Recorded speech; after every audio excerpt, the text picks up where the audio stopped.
அருமையானவர்களே, இப்படிப்பட்ட சமயத்தை கர்த்தர் நமக்கு தந்தார். அதை நாங்கள் நினைத்து மிகவும் நன்றியுள்ளவர்களாக இருக்கிறோம். ప్రియమైన వారులారా, దేవుడు మనకు ఇటువంటి సందర్భం అనుగ్రహించున్నారు. వీటన్నిటిని తలంచి దేవునికి మిక్కిలి కృతజ్ఞులమై ఉన్నాము.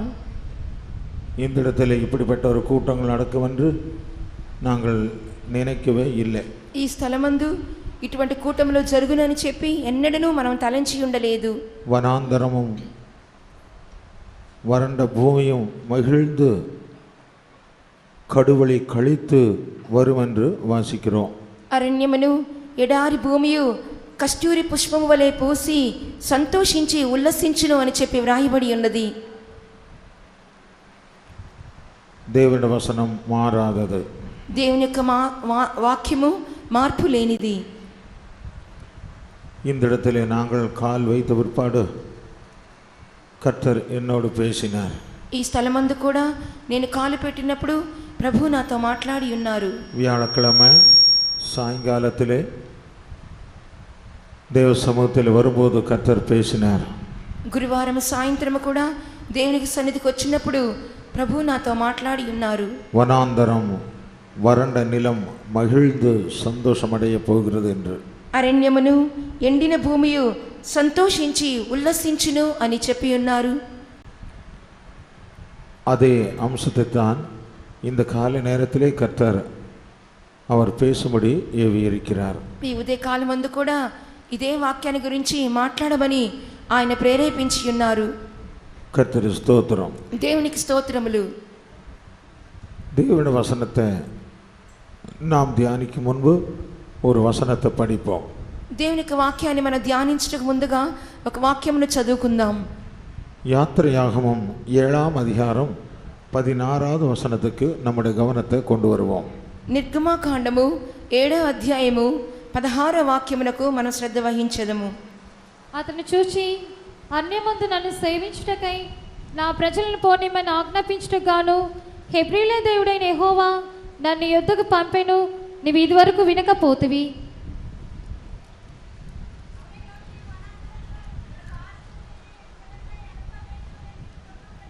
வனாந்தரத்திலே நாங்கள் சென்று ஆராதனை நடத்த வேண்டும். అరణ్యమందు మేము అరణ్యముకు దాటి వెళ్ళి దేవుని సేవించవలెను, ఆరాధించవలెను. இதே காரியத்தை அதே யாத்திரையாகமும் 8ஆம் அதிகாரம் 27వ వచనத்துக்கும் நம்முடைய கவனத்தை கொண்டு வருவோம். అదే వాక్యముల గురించి నిర్గమాకాండము 8వ అధ్యాయము 27వ వాక్యమునకు మనం త్రిప్పేదము. మేము అరణ్యంలోనికి 3 దినముల ప్రయాణమంత దూరం పోయి మా దేవుడైన యెహోవా మాకు సెలవిచ్చినట్లు ఆయనకు బలి అర్పించుదుమనెను. நாங்கள் வனாந்தரத்தில் 3 நாள் பிரயாணம் போய் எங்கள் தேவனாகிய கர்த்தர் எங்களுக்கு விதிக்கிறபடியே அவருக்கு பலியிடுவோம் என்றார். வனாந்தரத்திலே நாங்கள் சென்று ஆராதனை நடத்த வேண்டும். வனாந்தரத்தில் சென்று நாங்கள் பலியிட வேண்டும். అరణ్యమునకు పోయి మేము ఆరాధించవలెను, అరణ్యమునకు వెళ్ళి మేము బలి అర్పించవలెను. இதுதான் மோசேயினுடைய வாயிலிருந்து வந்த வார்த்தை. ఇదే మోషే యొక్క నోటి నుండి వచ్చినటువంటి మాటగా కనబడుచున్నది. இஸ்ரவேல் ஜனங்கள் எகிப்துக்கு சொந்தமானவர்கள் அல்ல. ఇశ్రాయేలు ప్రజలు ఐగుప్తు దేశమునకు సొంతమైన వారు కారు. இஸ்ரவேல் ஜனங்கள் தேவனுடைய சுதந்திரம். ఇశ్రాయేలు ప్రజలు దేవుని యొక్క స్వాస్థ్యమై ఉన్నారు. எத்தனை நாட்கள் எகிப்தில் இருந்தாலும் அது அவங்களுக்கு சொந்தம் அல்ல.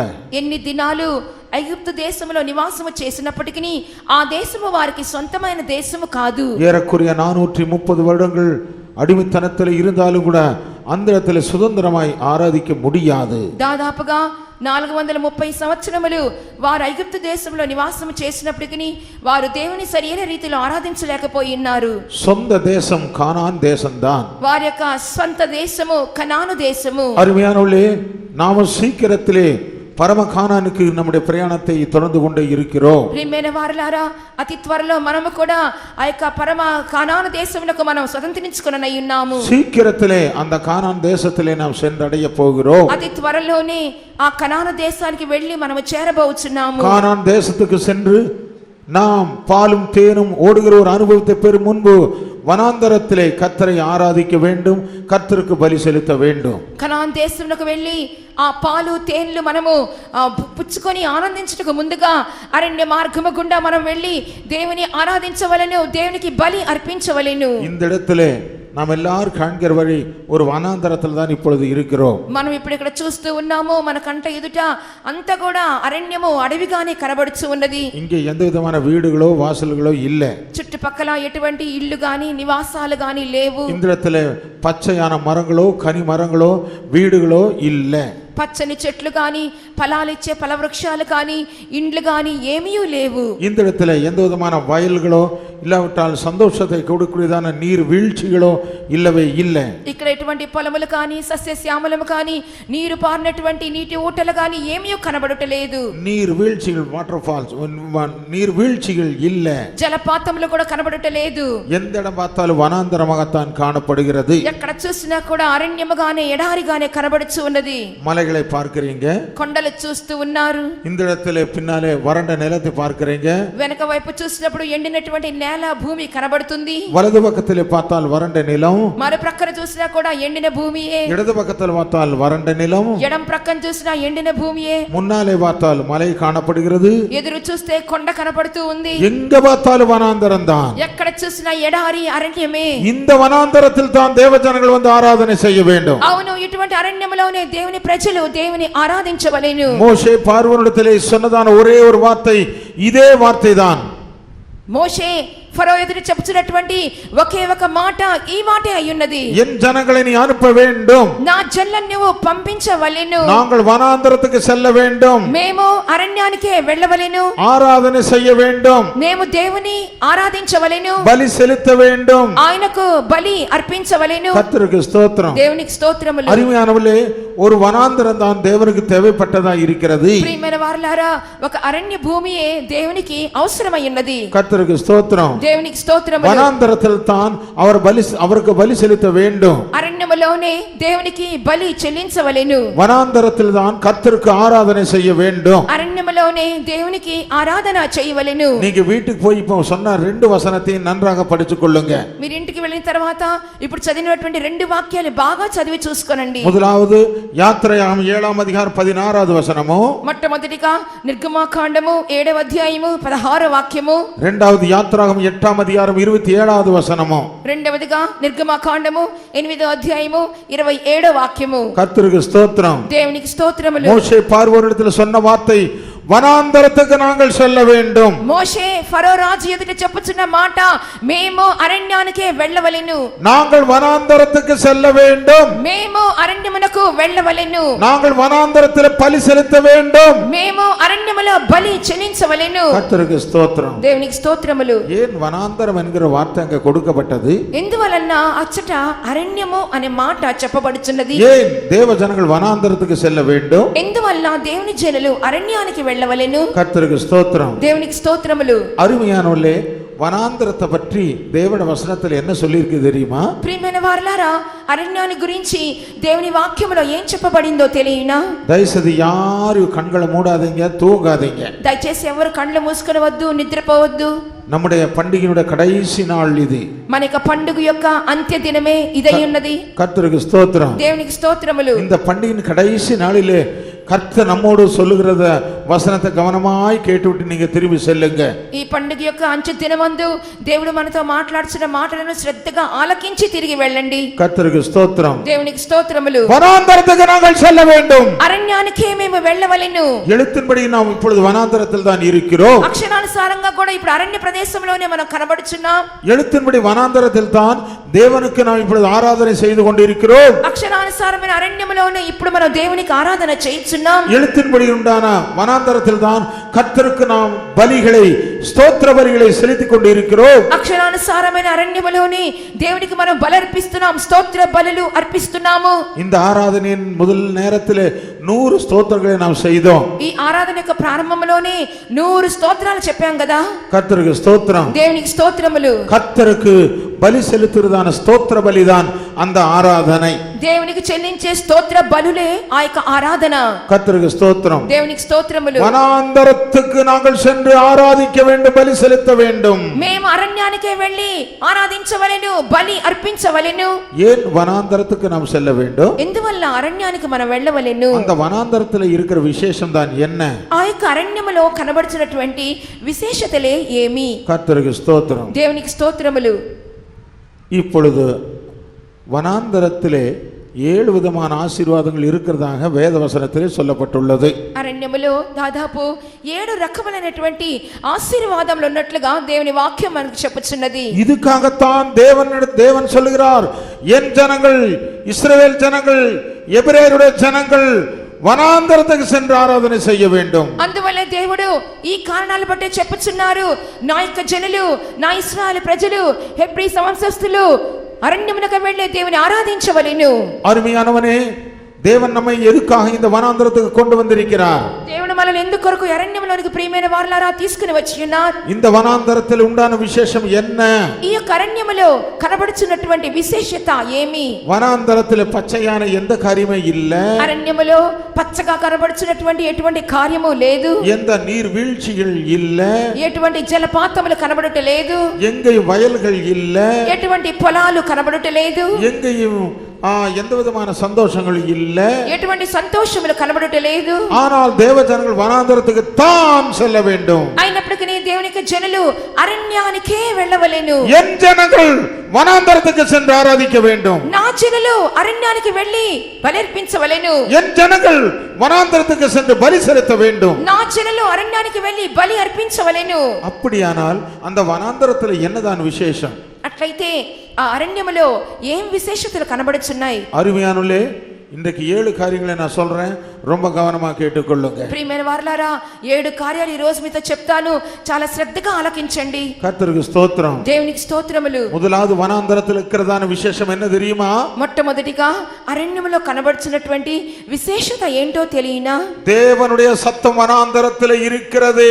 ఇదిగో దేవుని యొక్క స్వరం అరణ్యములో వినబడుచున్నది. இதுக்காகத்தான் நாம் வனாந்தரத்துக்கு நாம் வர வேண்டும். దీని కొరకే మనము అరణ్యానికి రావలెను. மத்தேயு சுவிசேஷம் 3ஆம் அதிகாரம் మత్తయి సువార్త 3వ అధ్యాయము 3வது వచనத்துக்கு கவனத்தை கொண்டு வருவோம். 3వ వాక్యాన్ని మనం చదువుకుందాం.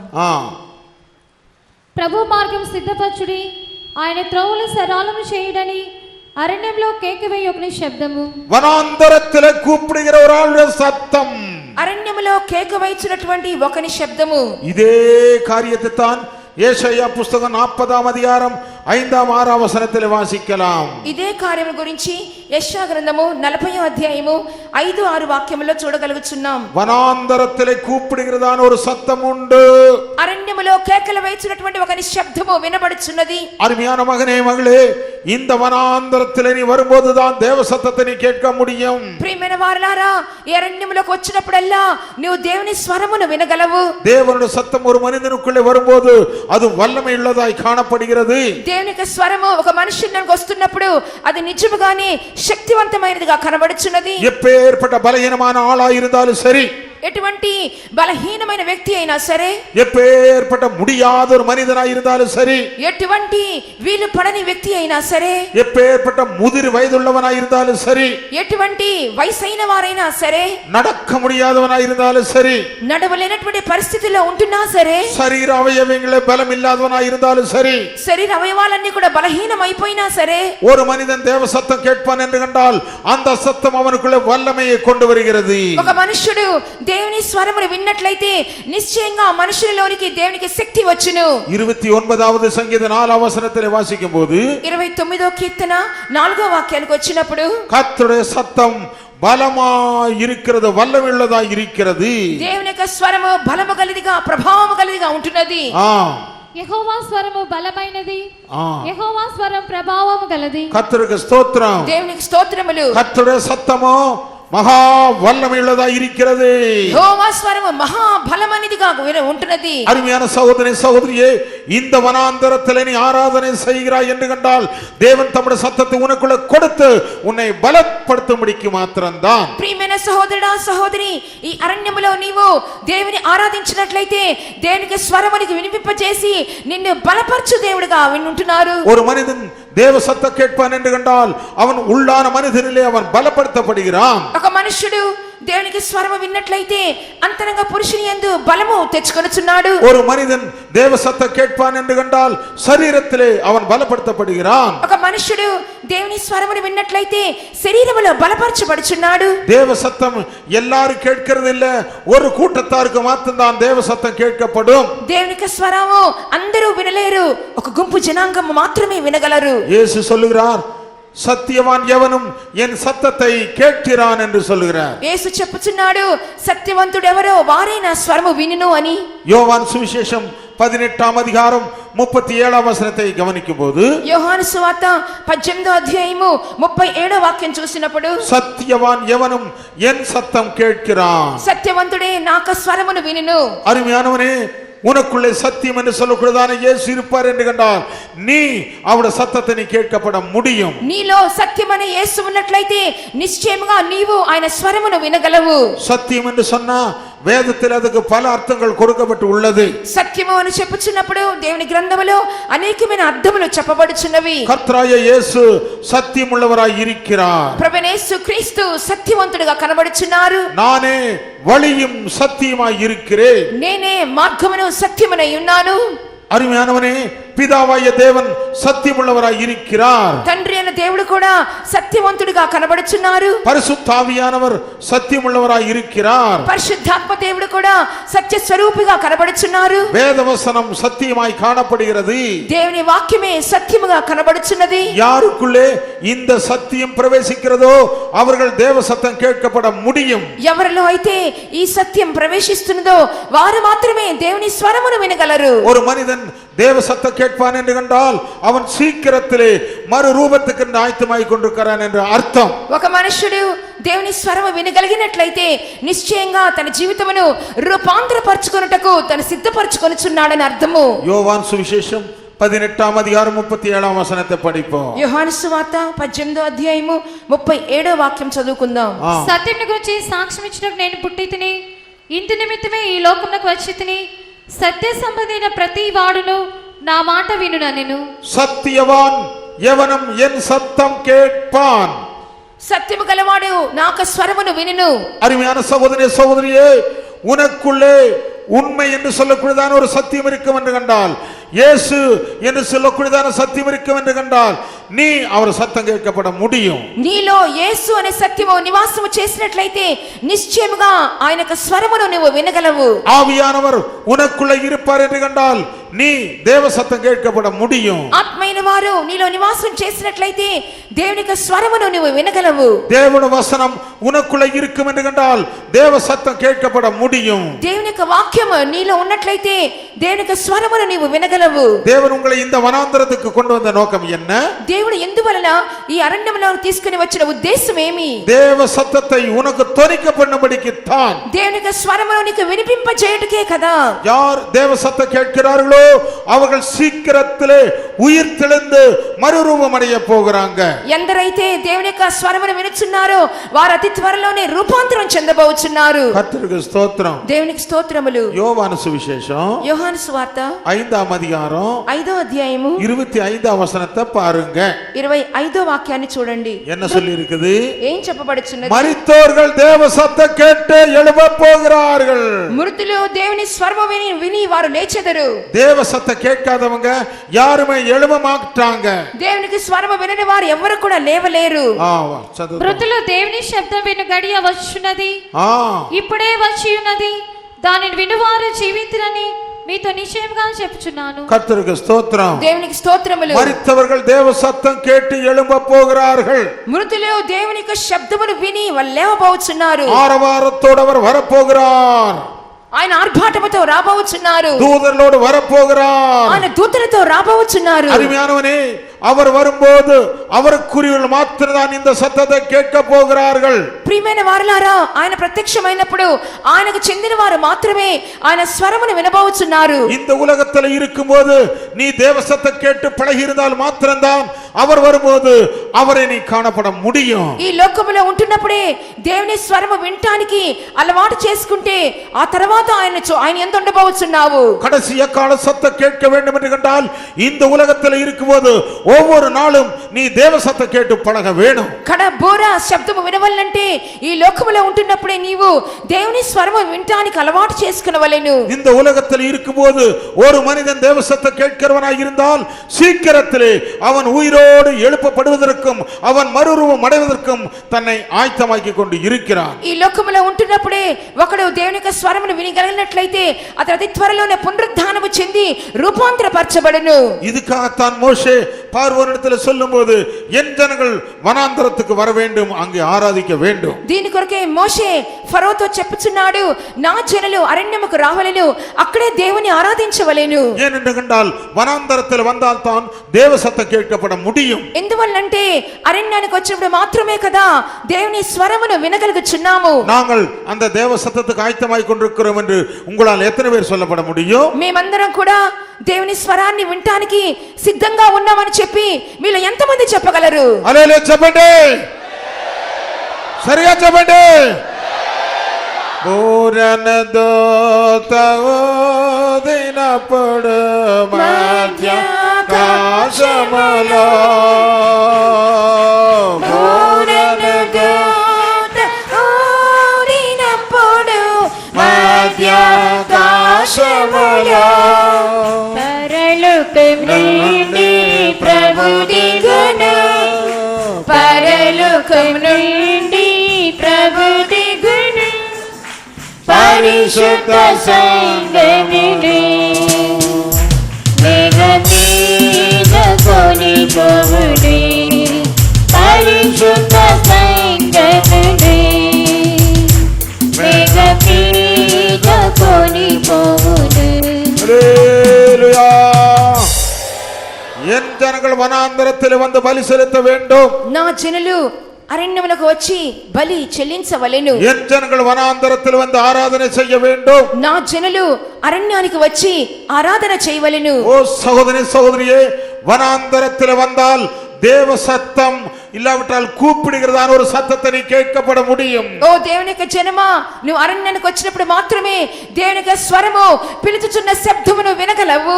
இந்த சத்தம் ஒவ்வொரு நாளும் நீ கேட்டுக்கொண்டிருப்பாய் என்று கண்டால் ఈ శబ్దాన్ని నీవు ప్రతిరోజు వినుచు ఉన్నట్లయితే ஒரு நாள் கடைசி கால சத்தம் கேட்கும். ఒక దినమందు నిశ్చయముగా ఆ కడ బోర శబ్దము కూడా వినగలవు. இங்கே ஏறி வாருங்கள், ఇక్కడికి ఎక్కి రమ్ము. அருமையானவனே, இங்கே ஏறி வாருங்கள் என்கிறதான ஒரு சத்தம் தான் நம்முடைய கடைசி எக்கால சத்தம். ఇక్కడికి ఎక్కి రమ్ము అని చెప్పుచున్న శబ్దమే ప్రియులారా మన చివరి యొక్క శబ్దముగా కనబడుచున్నది. கிறிஸ்தவர்கள் என்று சொல்லப்படுகிறவர்களுக்கு இந்த சத்தம் கேட்கப்படுகிறது இல்ல. క్రైస్తవులను చెప్పుకొనుచున్న వారందరికీ ఈ శబ్దము వినపడదు. ஓ சாதாரணமாய் ஆராதனைக்கு செல்லுவர்களுக்கு இந்த சத்தம் கேட்கப்படுகிறது இல்ல.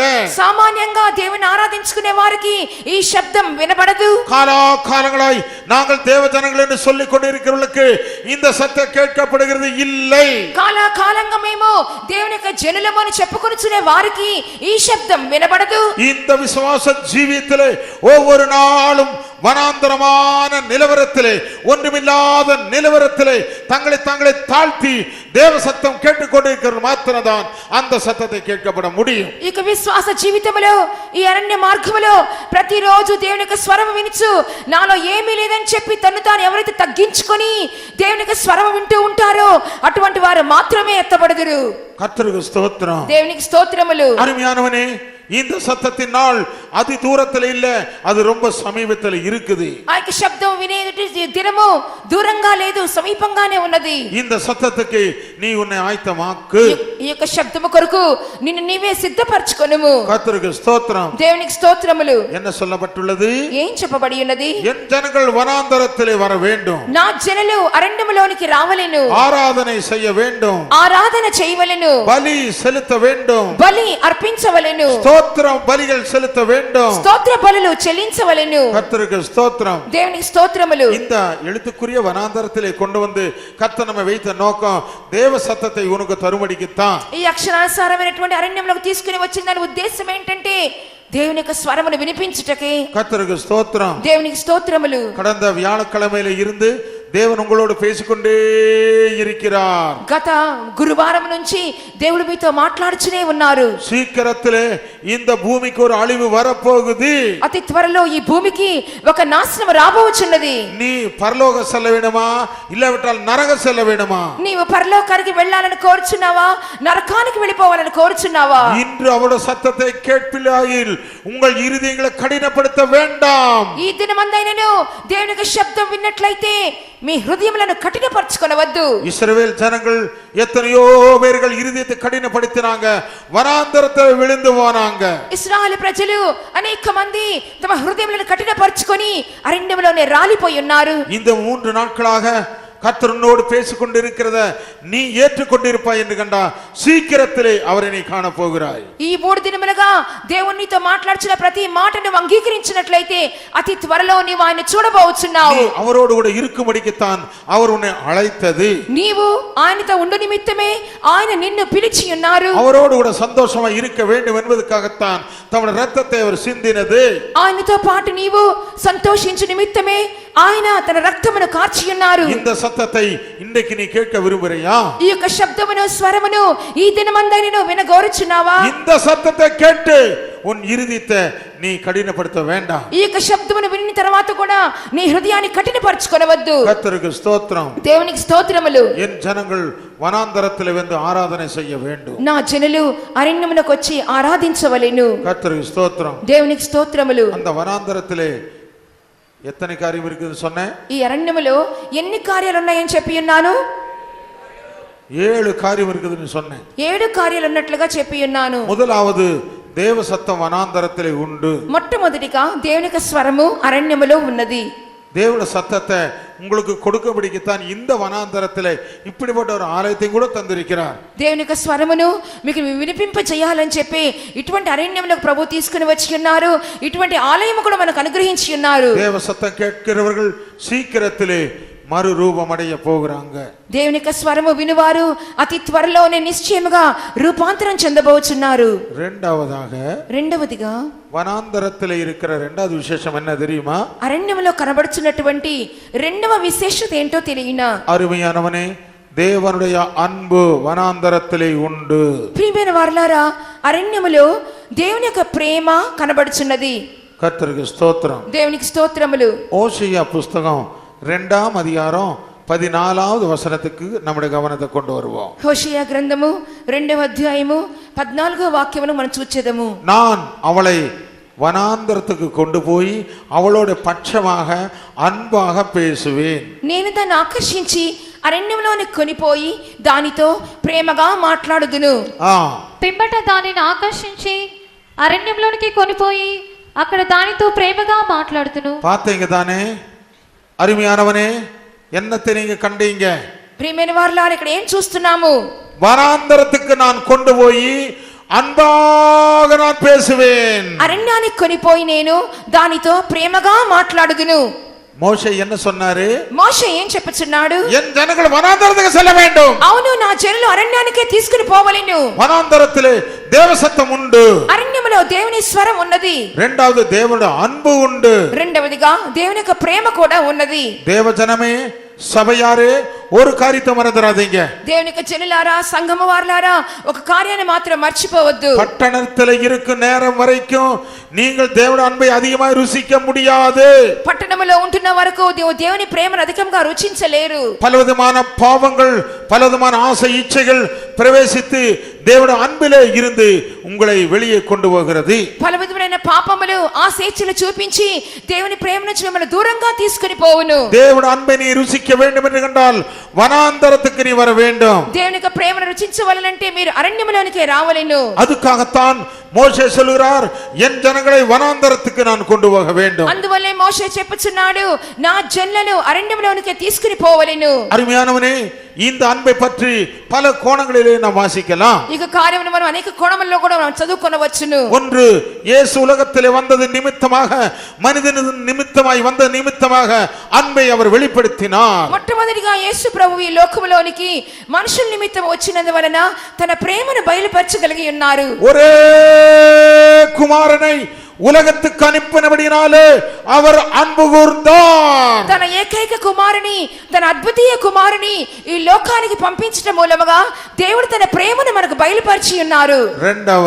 రెండవదిగా அருமையானவனே, கரை, திரை, பிழை முதலானவைகள் ஒன்றுமே இல்லாதிருக்கும்படிக்கு சபையிலே அன்பு கூர்ந்தார். ఆయన మచ్చ, డాగు, కళంకమైనను ఏదైనా లేకుండా ఉండు నిమిత్తమే సంఘమును ప్రేమించి ఉన్నారు. இதுக்காகத்தான் நேற்று ராத்திரியிலே நீங்க கேட்டீர்களே, இயேசுவுடைய ரத்தத்தை உனக்கு சொரிந்து சிந்தி அவர் உன்னை மீட்டதான அன்பது.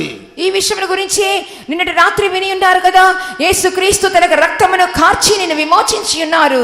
ஆம், அந்த ரத்தம் உனக்குள்ள இருக்கு கால வரைக்கும் தேவ அன்பு உன்னை விட்டு போகிறது இல்ல. ఆ రక్తము నీలో కనబడుచున్నంత వరకు దేవుని ప్రేమ నిన్ను విడిచిపోదు.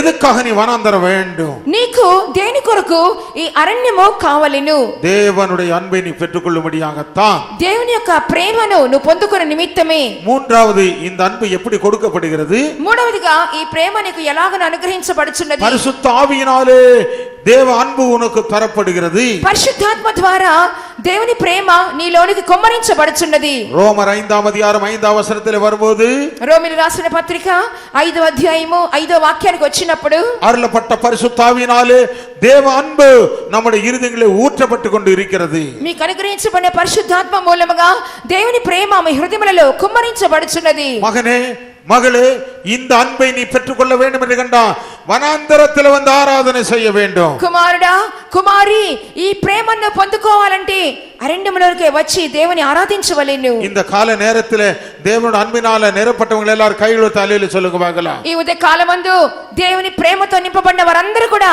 చేతులు పైకెత్తి హల్లెలూయా చెప్పండి. సరిగా చెప్పండి, ఇంకొకసారి చెప్పండి.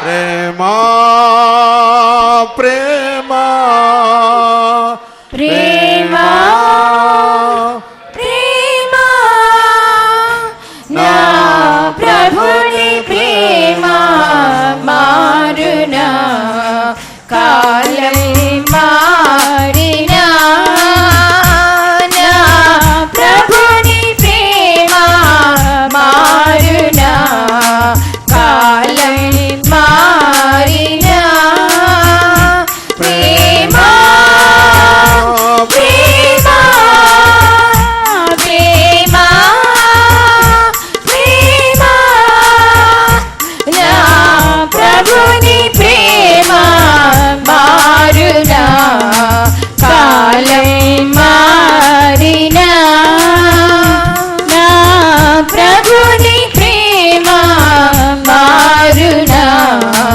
కాలం మారినా. ஹல்லேலூயா. என் ஜனங்கள் வனாந்தரத்துக்கு வந்து ஆராதனை செய்ய வேண்டும். నా జనులు అరణ్యమునకు వచ్చి ఆరాధించవలెను. எழுத்தின்படி உண்டான வனாந்தரத்திலே இங்கே உட்கார்ந்திருக்கிற நீங்க தேவ அன்பினால நிரப்பப்பட வேணும். అక్షరానుసారంగా అరణ్యములో కనబడుచున్న మనమందరము కూడా దేవుని ప్రేమతో నింపబడవలెను. ஏனென்று கண்டால் நான் அவளை வனாந்தரத்திலே கொண்டு போய் அவளுடைய பட்சமாக அன்பாக நான் பேசுவேன். ఎందువల్లంటే దానిని నేను ఆకర్షించి అరణ్యంలోను కొనిపోయి దానితో ప్రేమగా మాట్లాడుదును. மகனே, மகளே, உலகத்தாருடைய அன்போ இல்லாவிட்டால் மாம்சத்துக்குள்ள அன்போ அது சீக்கிரத்தில் ஒளிந்து போகும். ప్రియమైన వారలారా, లోకస్తుల యొక్క ప్రేమయో మన శరీర సంబంధమైన ప్రేమయో త్వరగా గతించిపోవును. பணத்தினாலே அன்பு வரலாம், அது சீக்கிரத்தில் உன்னை கைவிட்டு விடும். డబ్బు ద్వారా నీవు ప్రేమను పొందుకోవచ్చు, కానీ అది త్వరలోనే మన విడిచి వెళ్ళిపోవును. மனுஷர்களால் உனக்கு அன்பு வரலாம், அது சீக்கிரத்திலே நாசரத்துக்கு வழிவகுத்து விடும். మనుషుల ద్వారా నువ్వు ప్రేమను సంపాదించుకొనవచ్చును, కానీ అది త్వరలోనే నాశనములకు వెళ్ళిపోవును. அழியாத அழியாத ஒரே ஒரு அன்பு மாத்திரம் தான் உண்டு. నాశనము కాని ఒకే ఒక ప్రేమ ఉన్నది. அதுதான் கிறிஸ்துடைய அன்பு. అదే క్రీస్తు యొక్క ప్రేమ. இந்த அன்பு ஒவ்வொரு நாளும் உன்னை బలవంతం பண்ணிக்கொண்டே இருக்க வேண்டும். ఈ యొక్క ప్రేమ ప్రతి రోజు కూడా నిన్ను బలవంతము చేయుచుండవలెను. 2 కొరింథీ 5:14 వచనத்துல சொல்லும்போது 2 కొరింథీ 5:14 వాక్యం చూసినప్పుడు கிறிஸ்துவின் அன்பு எங்களை நெருக்கி ஆவிக்கொண்டிருக்கிறது. క్రీస్తు యొక్క ప్రేమ మమ్మను బలవంతము చేయుచున్నది. மகனே மகளே, இந்த கால நேரத்திலே தேவனுடைய அன்பு உன்னை நெருக்கும் என்று கண்டா உன்னை யாராலும் வேர்விரிக்க முடியாது. ఈ ఉదయ కాలమందు దేవుని యొక్క ప్రేమ నిన్ను బలవంతము చేసినట్లయితే ఆ ప్రేమ నుంచి నేను ఎవ్వరు కూడా ఎడబాపలేరు. వాసిపోం அந்த వచனத்தை చదువుకుందాం. క్రీస్తు ప్రేమ మమ్మను బలవంతం చేయుచున్నది. கிறிஸ்துடைய அன்பு எங்களை நெருக்கி ஆவுகிறது. క్రీస్తు యొక్క ప్రేమ మమ్మల్ని బలవంతం చేయుచున్నది. அப்படியானா இந்த உலகத்திலே வியாதிகள் வந்தா దేవుడి అన్బిలింది నీ విలగి పోవ முடியுமா? అట్లయితే ఈ లోకములో నీకు వ్యాధి వచ్చినప్పుడు దేవుని ప్రేమ నుంచి నువ్వు దూరం అయిపోతావా? నిందகள் வந்தா தேவனுடைய அன்பிலிருந்து விலகி போக முடியுமா? నిందలు వచ్చినట్లయితే దేవుని ప్రేమ నుంచి తొలగిపోవుదువా? అవమానங்கள் வந்தா நீ தேவனுடைய அன்பிலிருந்து விலகி போக முடியுமா? అవమానములు వచ్చినట్లయితే దేవుని ప్రేమ నుంచి తొలగిపోవుదువా? ఉపద్రవங்கள் வந்தா தேவனுடைய அன்பிலிருந்து உன்னை விலகி போக முடியுமா? ఉపద్రవములు వచ్చినట్లయితే దేవుని ప్రేమ నుంచి తొలగిపోవుదువా? ஒரு பக்தன் இப்படியாக சொல்லுகிறார். ఒక భక్తుడు ఈ విధంగా చెప్పుచున్నాడు. రోమర్ 8:35 వచనத்தில் పౌలు என்ன சொல்கிறார் தெரியுமா? రోమీయులకు రాసిన పత్రిక 8:35 వాక్యములో పరిశుద్ధుడైన పౌలు ఏం చెప్పుచున్నాడో తెలియదు. கிறிஸ்துவின் அன்பிலிருந்து எங்களை யார் வேர்விரிக்க முடியும்? క్రీస్తు ప్రేమ నుంచి మమ్మల్ని ఎడబాపువాడు ఎవడు? ఉపద్రవమో, ఉపద్రవమైనను, వ్యాకులమో, వ్యాకులమైనను, నాశమోసమో, నాశములు మోసములైనను, పట్టయమో, ఖడ్గమో, పసియో, ఆకలియో, నిర్వాణమో, వస్త్రహీనతైనను, ஏதுவா இருந்தாலும் சரி, ఏదైనను సరే கிறிஸ்து அன்பிலிருந்து எங்களை யார் வேர்விரிக்க முடியாது. క్రీస్తు ప్రేమ నుంచి మమ్మల్ని ఎడబాప నేరవు. இந்த அன்பு எங்கே தரப்பட்டுள்ளது? ఈ యొక్క ప్రేమ ఎక్కడి నుంచి బయలు వెళ్ళుచున్నది? வனாந்தரத்தில் தான் தரப்பட்டது. అవును, అరణ్యములో నుండి బయలు వెళ్ళుచున్నది. நான் அவளை நயங்காட்டி வனாந்தரத்துக்கு கொண்டு போய் அவளோட பட்சமாக பேசுவேன். నేను దాన్ని ఆకర్షించి అరణ్యములోని కొనిపోయి దానితో ప్రేమగా మాట్లాడుదును. மகனே மகளே, இந்த அன்பு உன்னை கடைசி வரை நெருக்கட்டும். ప్రియమైన వారలారా, ఈ యొక్క ప్రేమే మిమ్మలను అంతం వరకు బలవంతము చేయనివ్వండి. இந்த அன்பினால நிறைந்து ஜீவியுங்க. ఈ యొక్క ప్రేమతో నింపబడి జీవించండి. தேவனுடைய அன்புக்கு ஈடானது இந்த உலகத்தில் வேறு ஒன்றுமே இல்லவே இல்லை. దేవుని ప్రేమకు సమానమైనది ఈ లోకములో మరి ఏదియో లేదు. எந்த காரியத்தை கொண்டும் தேவனுடைய அன்பை நீ சம்பாதிக்கப்பட முடியாது. ఏ కార్యం మూలంగా కూడా దేవుని ప్రేమను నువ్వు సంపాదించుకోలేవు. அழிந்து போகிறதான காரியங்களை கொடுத்து, இல்லாவிட்டால் வஸ்துக்களை கொடுத்து, பணத்தை கொடுத்து தேவனுடைய அன்பை நீ சம்பாதிக்க முடியாது. క్షయమైన వస్తువుల మూలముగా, డబ్బు మూలముగా కూడా ఈ దేవుని ప్రేమను సంపాదించుకోలేవు.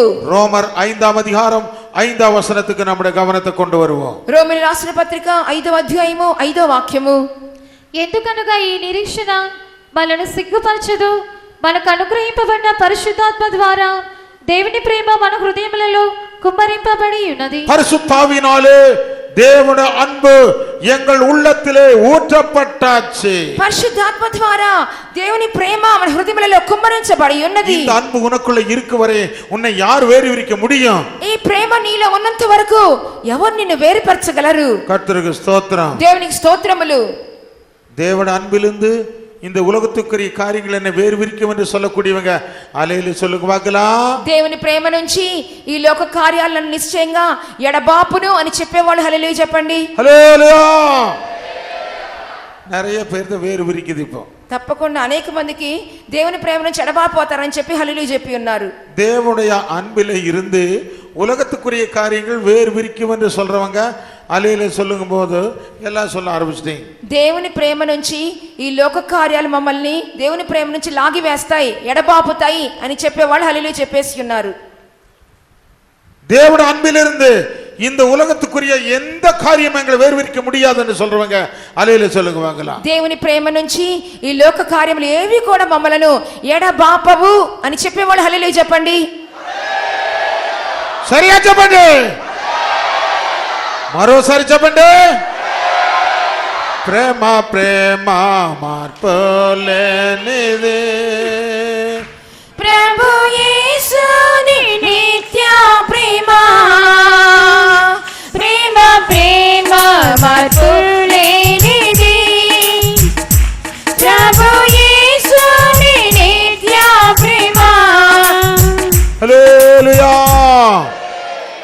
இந்த உலகத்துக்குரிய அன்புகள் எல்லாம் அனித்தியமானவைகள். ఈ లోకపు ప్రేమలన్నీ కూడా అనిత్యమైనవి. ஆனால் దేవుడి అன்பు என்று சொல்லப்படுகிறதோ நித்தியமானது. ఆయనను దేవుని ప్రేమ అని చెప్పినప్పుడు అది నిత్యమైనది. அருமையானவனே, இந்த வனாந்தரத்தில் உன்னை கொண்டு வந்ததான நோக்கம் దేవుడి అன்பை உனக்கு தரும்படிக்குத்தான். ప్రియమైన వారలారా, ఈ అరణ్యంలోనికి దేవుడు మనల్ని తీసుకొచ్చిన ఉద్దేశం ఏంటంటే దేవుని ప్రేమను మీకు అనుగ్రహించు నిమిత్తమే. இந்த అన్பிலே நீ வளர வேண்டும். ఈ యొక్క ప్రేమలో నీవు ఎదగవలెను. இந்த అన్பிலே நீ பெருக வேண்டும். ఈ యొక్క ప్రేమలో నీవు పెరగవలెను. இந்த అన్பிலே உன்னை ஸ்திரமாய் பாதுகாத்துக் கொள்ள வேண்டும். ఈ ప్రేమలో నిన్ను నీవు స్థిరముగా కాపాడుకొనవలెను.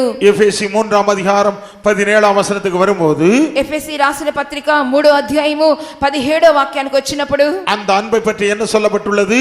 ఆ యొక్క ప్రేమను గురించి ఏం చెప్పబడుచున్నది? మీరు దేవుని సంపూర్ణత యందు సంపూర్ణులగునట్లు ప్రేమ యందు వేరు పారి స్థిరపడి.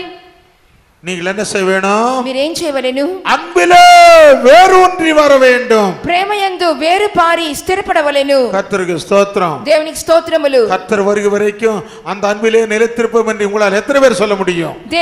దేవుని రాకడ వరకు ఆ దేవుని ప్రేమలోనే నిలిచి ఉంటాము అని చెప్పి మీరు ఎంతమంది చెప్పగలరు? இதுக்காகத்தான் இந்த வனாந்தரத்துக்கு நாங்கள் வந்திருக்கிறோம். దీని కొరకే మనము ఈ అరణ్యములోకి వచ్చి ఉన్నాం. இதுக்காகத்தான் வனாந்தரத்தில் ஆராதனை செய்ய வந்தோம். దీని కొరకే అరణ్యములో ఆరాధించడానికి వచ్చి ఉన్నాం. இதுக்காகத்தான் வனாந்தரத்தில் பலி செலுத்த வந்தோம். దీని కొరకే అరణ్యములో బలి అర్పించుటకు వచ్చి ఉన్నాం. கர்த்தர் எங்களோடு கூட இருக்கிறார். దేవుడు మాతో ఉన్నారు. தேவனுடைய அன்பு எங்களோடு இருக்கிறது. దేవుని ప్రేమ మాతో ఉన్నది.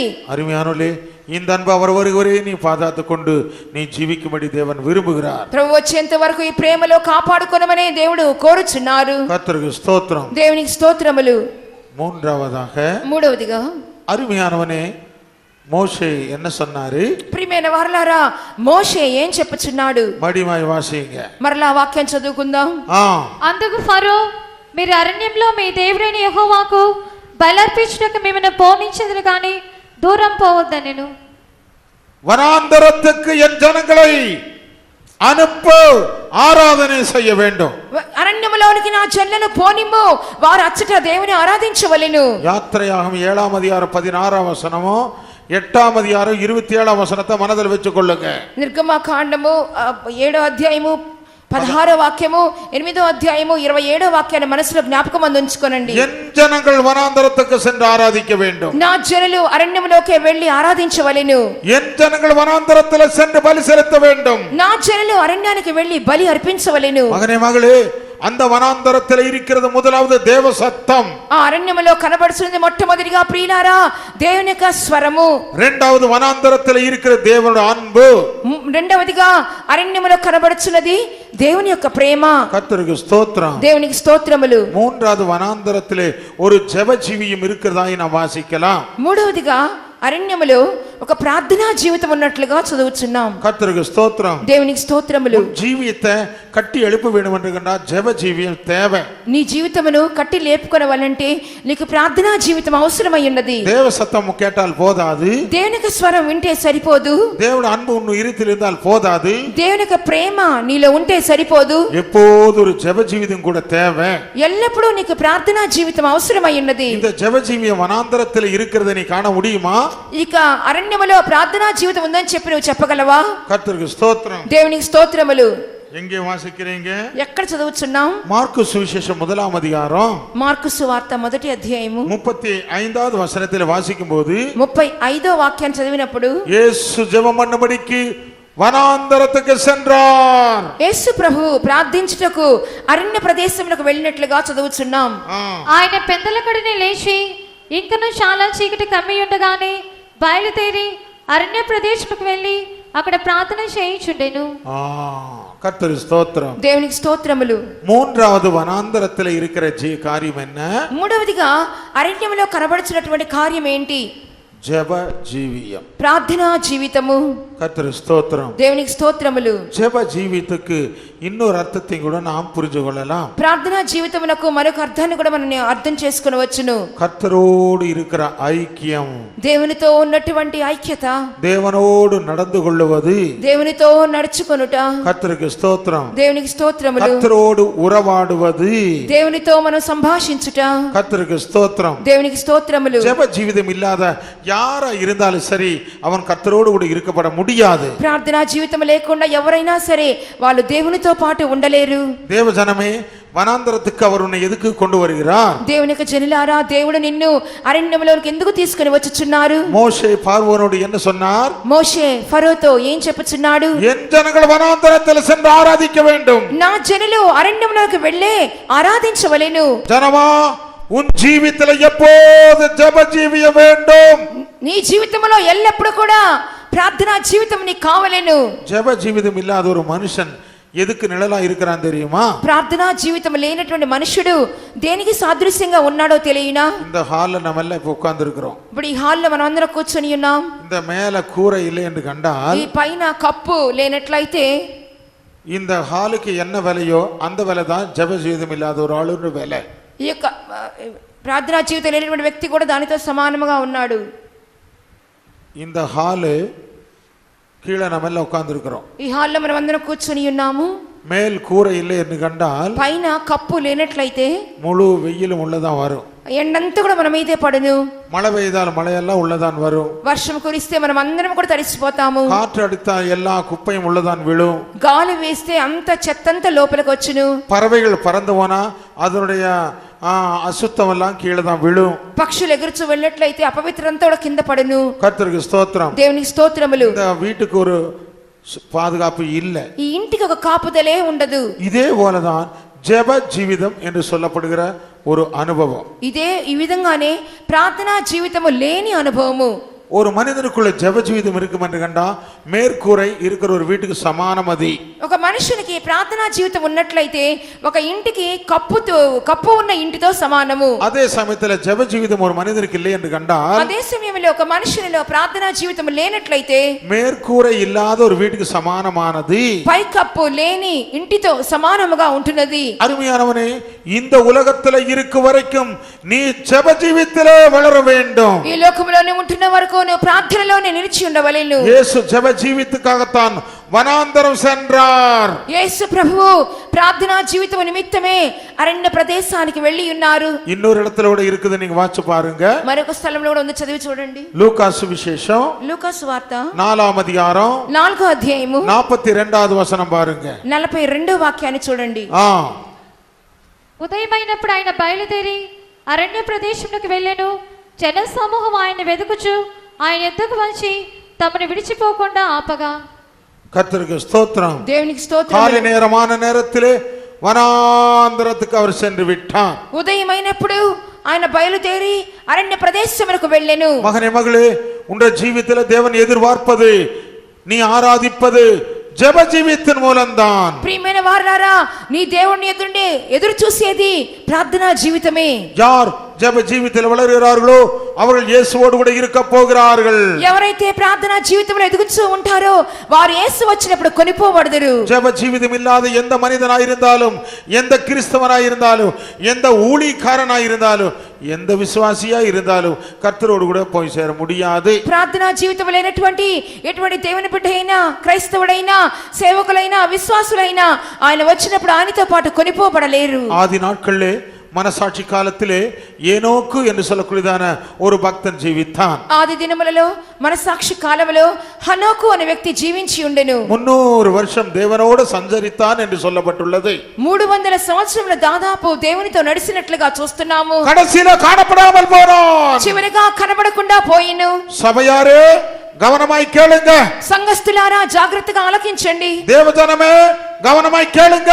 దేవునికి జనమా శ్రద్ధగా ఆలకించండి. ஜெப ஜீவிதம் இருக்கிறவர்கள் ஒரு நாள் காணப்படாமல் போவாங்க. ప్రార్థనా జీవితం గలవారు ఒక దినమందు కనబడకుండా పోవుదురు. அந்த காணப்படாம போன எங்க போய் ஒளிஞ்சிருவாங்கன்னு அர்த்தமா? కనబడకుండా పోతారండి చెప్పి ఎక్కడైనా మరుగ్గా దాక్కుంటారని అర్థమా? கர்த்தருக்கு ஸ்தோத்திரம். దేవునికి స్తోత్రములు. ஜெப ஜீவிதம் உள்ளவர்களை கர்த்தர் கொண்டு போய் விடுவார் என்றுதான் அர்த்தம். దాని అర్థం ఏంటంటే ప్రార్థనా జీవితం గలవారిని దేవుడు తనతో పాటు తీసుకుని వెళ్ళిపోతారు. ஏனோக்கு 300 வருஷம் தேவனோடு சஞ்சரித்த பின் கர்த்தர் அவனை எடுத்துக்கொண்டார், அவன் காணப்படாமல் போனான். హనోకు 300 సంవత్సరములు దేవునితో నడిచిన తర్వాత దేవుడు అతన్ని తీసుకుని పోయిన గనుక అతడు లేకపోయెను. அருமையானவனே, ஜெப ஜீவிதத்துக்காகத்தான் இந்த வனாந்தரத்தில் அவர் உன்னை கொண்டு வருவது. ప్రియమైన వారలారా, ప్రార్థనా జీవితం నిమిత్తమే దేవుడు ఈ అరణ్యములోనికి తీసుకుని వచ్చి ఉన్నారు. இயேசு உலகத்தில் இருக்கும்போது அந்த ஜெப ஜீவிதத்தில் வளர்ந்தவராய் இருந்தார். యేసు ప్రభువు ఈ లోకములో ఉంటున్నప్పుడు ఆ ప్రార్థనా జీవితంలో ఎదిగి ఉన్నారు. நமக்கு ஒரு மாதிரி அவர் வைத்தார். మనకు ఒక మాదిరిని ఉంచి వెళ్ళి ఉన్నారు. லூக்கா சுவிசேஷம் లూకా సువార్త 22వ అధ్యాయం 22వ అధ్యాయం 46వ వచనத்தில் வாசிக்கும் போது 46వ వాక్యాన్ని చదివినప్పుడు, அருமையானவனே, நாம் அந்த ஜெப ஜீவிதத்தில் வளரும்படி அவர் விரும்புகிறார். మనం కూడా ప్రార్థనా జీవితంలో ఎదగాలనే దేవుడు కోరుచున్నారు. நீங்க சோதனைக்கு உட்படாமல் இருக்க வேண்டும் என்று கண்டா ஜெபம் பண்ணி விழித்திருங்க. శోధనలో ప్రవేశించకుండానట్లు ప్రార్థనతో మెలకుగా ఉండని చెప్పి ఉన్నారు. உனக்குள்ள ஏன் சோதனை எல்லாம் வருது? మీకు ఎందువల్ల శోధన వస్తున్నది? உனக்குள்ள ஏன் பிரச்சனைகள் வருது? ఎందువల్ల సమస్యలు వస్తున్నవి? பலவிதமான பாடுகளுக்குள்ள நீ ஏன் கடந்து செல்ல வேண்டியது வருது? పలు రకములైన సమస్యలు గుండా ఎందువల్ల దాట వెళ్ళాల్సి వస్తుంది? வாசிங்கள் அந்த వచనத்தை. చదువుకుందాము వాక్యాన్ని. శోధనలో ప్రవేశించుకుంటున్నట్లు లేచి ప్రార్థన చేయడని వారితో చెప్పాను. சோதனையிலே பிரவேசிக்காமல் இருக்கும்படிக்கு எழும்பி ஜெபம் பண்ணுங்க. శోధనలో ప్రవేశించకుండానట్లు లేచి ప్రార్థన చేయడని వారితో చెప్పాను. இந்த கூட்டத்தில் தானே, இந்த பைபிள் ஸ்டடி காலத்தில் தானே உன்னுடைய ஜெப ஜீவித்தை நீ புதுப்பிச்சு கொண்டு போ. ఈ యొక్క బైబిల్ స్టడీ కూటముల మూలముగా నీలో ఉన్న ప్రార్థనా జీవితాన్ని నూతనపరచుకొని వెళ్ళుము. శరీరమాయ సభ శీఘ్రத்திலே காணப்படாமல் போகும் நாள் வந்து கொண்டிருக்கிறது. దేవుని యొక్క సంఘము అతి త్వరలో కనబడకుండా కొనిపోబడే దినము ఆసన్నమై ఉన్నది. யார் யார் தேவனோடு சஞ்சரிக்கிறார்களோ அவர்கள் சீக்கிரத்திலே எடுக்கப்பட போகிறாங்க. ఎవరెవరైతే దేవునితో సంచరిస్తున్నారో నడుస్తున్నారో త్వరగా కొనిపోబడుదురు. கர்த்தருக்கு ஸ்தோத்திரம். దేవునికి స్తోత్రములు. உன் சோதனையிலிருந்து ஜெயிக்க வேண்டுமானா ஒரு ஜெப ஜீவியம் தேவை. శోధనలు జయించాలంటే కావాల్సింది ప్రార్థనా జీవితమే. ఎఫెసీ 6వ అధ్యాయం 18వ వచనத்துக்கு வரும்போது, ఎఫెసీ రాసిన పత్రిక 6వ అధ్యాయము 18వ వాక్యానికి వచ్చినప్పుడు சபைக்கு எதை சொல்லி எச்சரிக்கிறார்? సంఘానికి ఏమని చెప్పి హెచ్చరిస్తున్నాడు? எல்லா நேரத்திலும் எப்போது ஜெபத்தோடு இருங்கள். ప్రతి సమయమందు కూడా ఎల్లప్పుడూ ప్రార్థనతో మెలకుగా ఉండుడి. ఆత్మ వలన ప్రతి సమయం నందును ప్రతి విధమైన ప్రార్థనను విజ్ఞాపనను చేయించు ఆ విషయమై సమస్త పరిశుద్ధుల నిమిత్తమును పూర్ణమైన పట్టుదలతో విజ్ఞాపన చేయించు మెలకుగా ఉండుడి. విజ్ఞాపన చేయించు మెలకుగా ఉండుడి. విజ్ఞాపన చేయించు మెలకుగా ఉండుడి. எல்லாருக்கும் ஜெபம் பண்ணி கொண்டு இருங்க. అందరి కొరకు ప్రార్థిస్తూ ఉండండి. ஜெபம் பண்ணுகிற ஒரு மனுஷன் தான் ஜெய ஜீவிதம் உள்ளவன். ప్రార్థన మనుషుడే జయ జీవితం కలవారు. மகனே மகளே, இந்த உலகத்தை நீ ஜெயிக்க வேண்டும் என்று கண்டால், కుమారుడా కుమారి, నువ్వు ఈ లోకములో జయించవలనంటే, ఈ లోకమును இந்த உலகத்தை நீ ஜெயிக்க வேண்டும் என்று கண்டால், ఈ లోకమును నువ్వు జయించవలనంటే, பாவத்தை ஜெயிக்க வேண்டும் என்று கண்டால், పాపమును జయించవలనంటే, பிசாசை ஜெயிக்க வேண்டும் என்று கண்டால், సాతానును జయించవలనంటే, வியாதியை ஜெயிக்க வேண்டும் என்று கண்டால், వ్యాధిని జయించవలనంటే, ஆசை இச்சைகளை ஜெயிக்க வேண்டும் என்று கண்டால், ఆ స్వేచ్ఛలు జయించవలనంటే, இயேசுவோடு கூட இருக்க வேண்டும் என்று கண்டால், యేసుతో కూడా ఉండవలనంటే ஜெப ஜீவியம் தேவை. ప్రార్థనా జీవితం வா అవసరం. வனாந்தரத்துக்கு வா. అరణ్యములోనికి రమ్ము. என் ஜனங்கள் வனாந்தரத்தில் சென்று ஆராதனை செய்ய வேண்டும். నా జనులు అరణ్యములోనికి వచ్చి ఆరాధించవలెను. நீ வனாந்தரத்துக்கு வரும்போதுதான் ஜெப ஜீவிதம் உனக்குள்ளே உனக்கு கொடுக்கப்படுகிறது. నువ్వు అరణ్యములోకి వస్తున్నప్పుడే నీకు ప్రార్థనా జీవితం అనుగ్రహించబడుచున్నది. ஜெப ஜீவிதம் உள்ளவனே எந்த பிசாசின் வல்லமை தொட முடியாது. ప్రార్థనా జీవితం గలవారిని ఏ సాతాను కూడా ముట్టజాలడు. எந்த வல்லமையும் நெருங்க முடியாது. ఎట్టి శక్తి కూడా సమీపించలేదు. இந்த காலவெளியிலே இந்த ஜெயத்தை நீ பெற விரும்புறியா? ఈ మధ్య కాలమందు ఆ జయాన్ని పొందుకోవాలని వాంఛిస్తున్నావా? எனக்கு அந்த ஜெப ஜீவிதம் தேவை என்று உன்னால் சொல்ல முடியுமா? నాకు ప్రార్థనా జీవితం కావాలని చెప్పి చెప్పగలవా? கைகளை தலையில சொல்லுங்க. అందరి చేతుల పైకెత్తి హల్లెలూయా చెప్పండి. సరిగా చెప్పండి. మరోసారి చెప్పండి. ఇంకొకసారి చెప్పండి. అపవాదిని ఎదిరించుటకు ప్రార్థన చేయుట నీ కృపయే. అపవాదిని ఎదిరించుటకు ప్రార్థన చేయుట నీ కృపయే. ఆత్మబల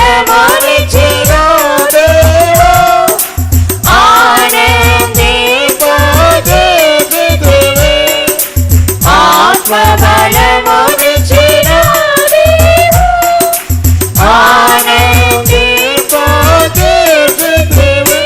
ஹல்லேலூயா. அருமையானவனே, நீ வனாந்தரத்துக்கு வருகிறதான நோக்கம் ஜெப ஜீவியத்தை கட்டி எழுப்பும்படிக்குத்தான். ప్రియమైన వారలారా, మీరు అరణ్యానికి వచ్చిన దాని ఉద్దేశం ఏంటంటే మీ ప్రార్థనా జీవితాన్ని కట్టి లేపుకొను నిమిత్తమే. மோசே என்ன சொன்னார்? మోషే ఏం చెప్పుచున్నాడు? என் ஜனங்களை நீ சீக்கிரத்தில் அனுப்பு, నా జనులను త్వరగా పంపించుము. நாங்கள் வனாந்தரத்துக்கு சென்று ஆராதனை செய்ய வேண்டும். మేము అరణ్యములోనికి వెళ్ళి దేవుని ఆరాధించవలెను. கர்த்தருக்கு ஸ்தோத்திரம். దేవునికి స్తోత్రములు. இந்த வனாந்தரம் நம்முடைய ஜெப ஜீவியத்துக்கு நிழல். ఈ యొక్క అరణ్యం అని చెప్పినప్పుడు మన ప్రార్థనా జీవితమునకు సాదృశ్యముగా ఉన్నది. கர்த்தருக்கு ஸ்தோத்திரம். దేవునికి స్తోత్రములు. నాలుగవదిగా இந்த வனாந்தரம் என்றால் அதுல என்ன விசேஷம்? ఈ యొక్క అరణ్యం అని చెప్పినప్పుడు దానిలో ఉన్న విశేషత ఏమి? அந்த வனாந்தரத்திலே சந்தோஷம் இருக்கிறது என்று தான் சொல்லி இருக்குது. ఆ యొక్క అరణ్యములో సంతోషం ఉందని చెప్పబడుచున్నది. இந்த வனாந்தரத்துக்கு நீங்க இங்க எதுக்கு வந்திருக்கிறீங்க? ఈ యొక్క అరణ్యానికి మీరందరూ కూడా దేనికోసం వచ్చి ఉన్నారు? இந்த காட்டு பகுதிக்கு, இந்த வறண்ட நிலத்துக்கு எதுக்கு வந்திருக்கிறீங்க? ఈ గాలి వీచే స్థలానికి, ఈ ఎడారికి, అరణ్యానికి ఎందుకు వచ్చి ఉన్నారు? சந்தோஷம் அடைவதற்காகத்தான் வந்தீங்க. సంతోషించే నిమిత్తమే కదా వచ్చి ఉన్నారు. அப்ப இந்த பைபிள் ஸ்டடி எங்களுக்கு நல்லாவே இல்லை. ఈ బైబిల్ స్టడీలో మాకేమీ బాగలేదు, எங்களுக்கு சந்தோஷமா இல்ல, మాకు సంతోషంగానే లేదు, எங்களுக்கு ஆனந்தமா இல்ல, మాకు అసలు ఆనందంగానే లేదు. அப்படி சொல்றவங்க அல்லேலூயா சொல்லுங்க பார்க்கலாம். అట్లా చెప్పేవాళ్ళు హల్లెలూయా చెప్పండి చూద్దాం. அல்லேலூயா. சிலர் மாத்திரம் தான் இருக்கிறேன். కొందరు మాత్రమే ఉన్నారు. ஆமா, அதோட அர்த்தம் என்ன தெரியுமா? அவங்க வேற சந்தோஷத்தில் இருக்கிறாங்கன்னு அர்த்தம். దాని అర్థం ఏంటంటే వాళ్ళు వేరే సంతోషాల్లో ఉన్నారని అర్థము. ஆமா, அவங்க சந்தோஷம் என்ன? వారికి సంతోషం ఏంటి? சீக்கிரம் விட்டுட்டா போய் சாப்பிடுறதா சந்தோஷம். త్వరగా వదిలేస్తే చాలు, వెళ్ళి మేము భోజనం చేస్తాము అని సంతోషిస్తాం. ఆ సంతోషం కలిగిన వారు హల్లెలూయా చెప్పండి.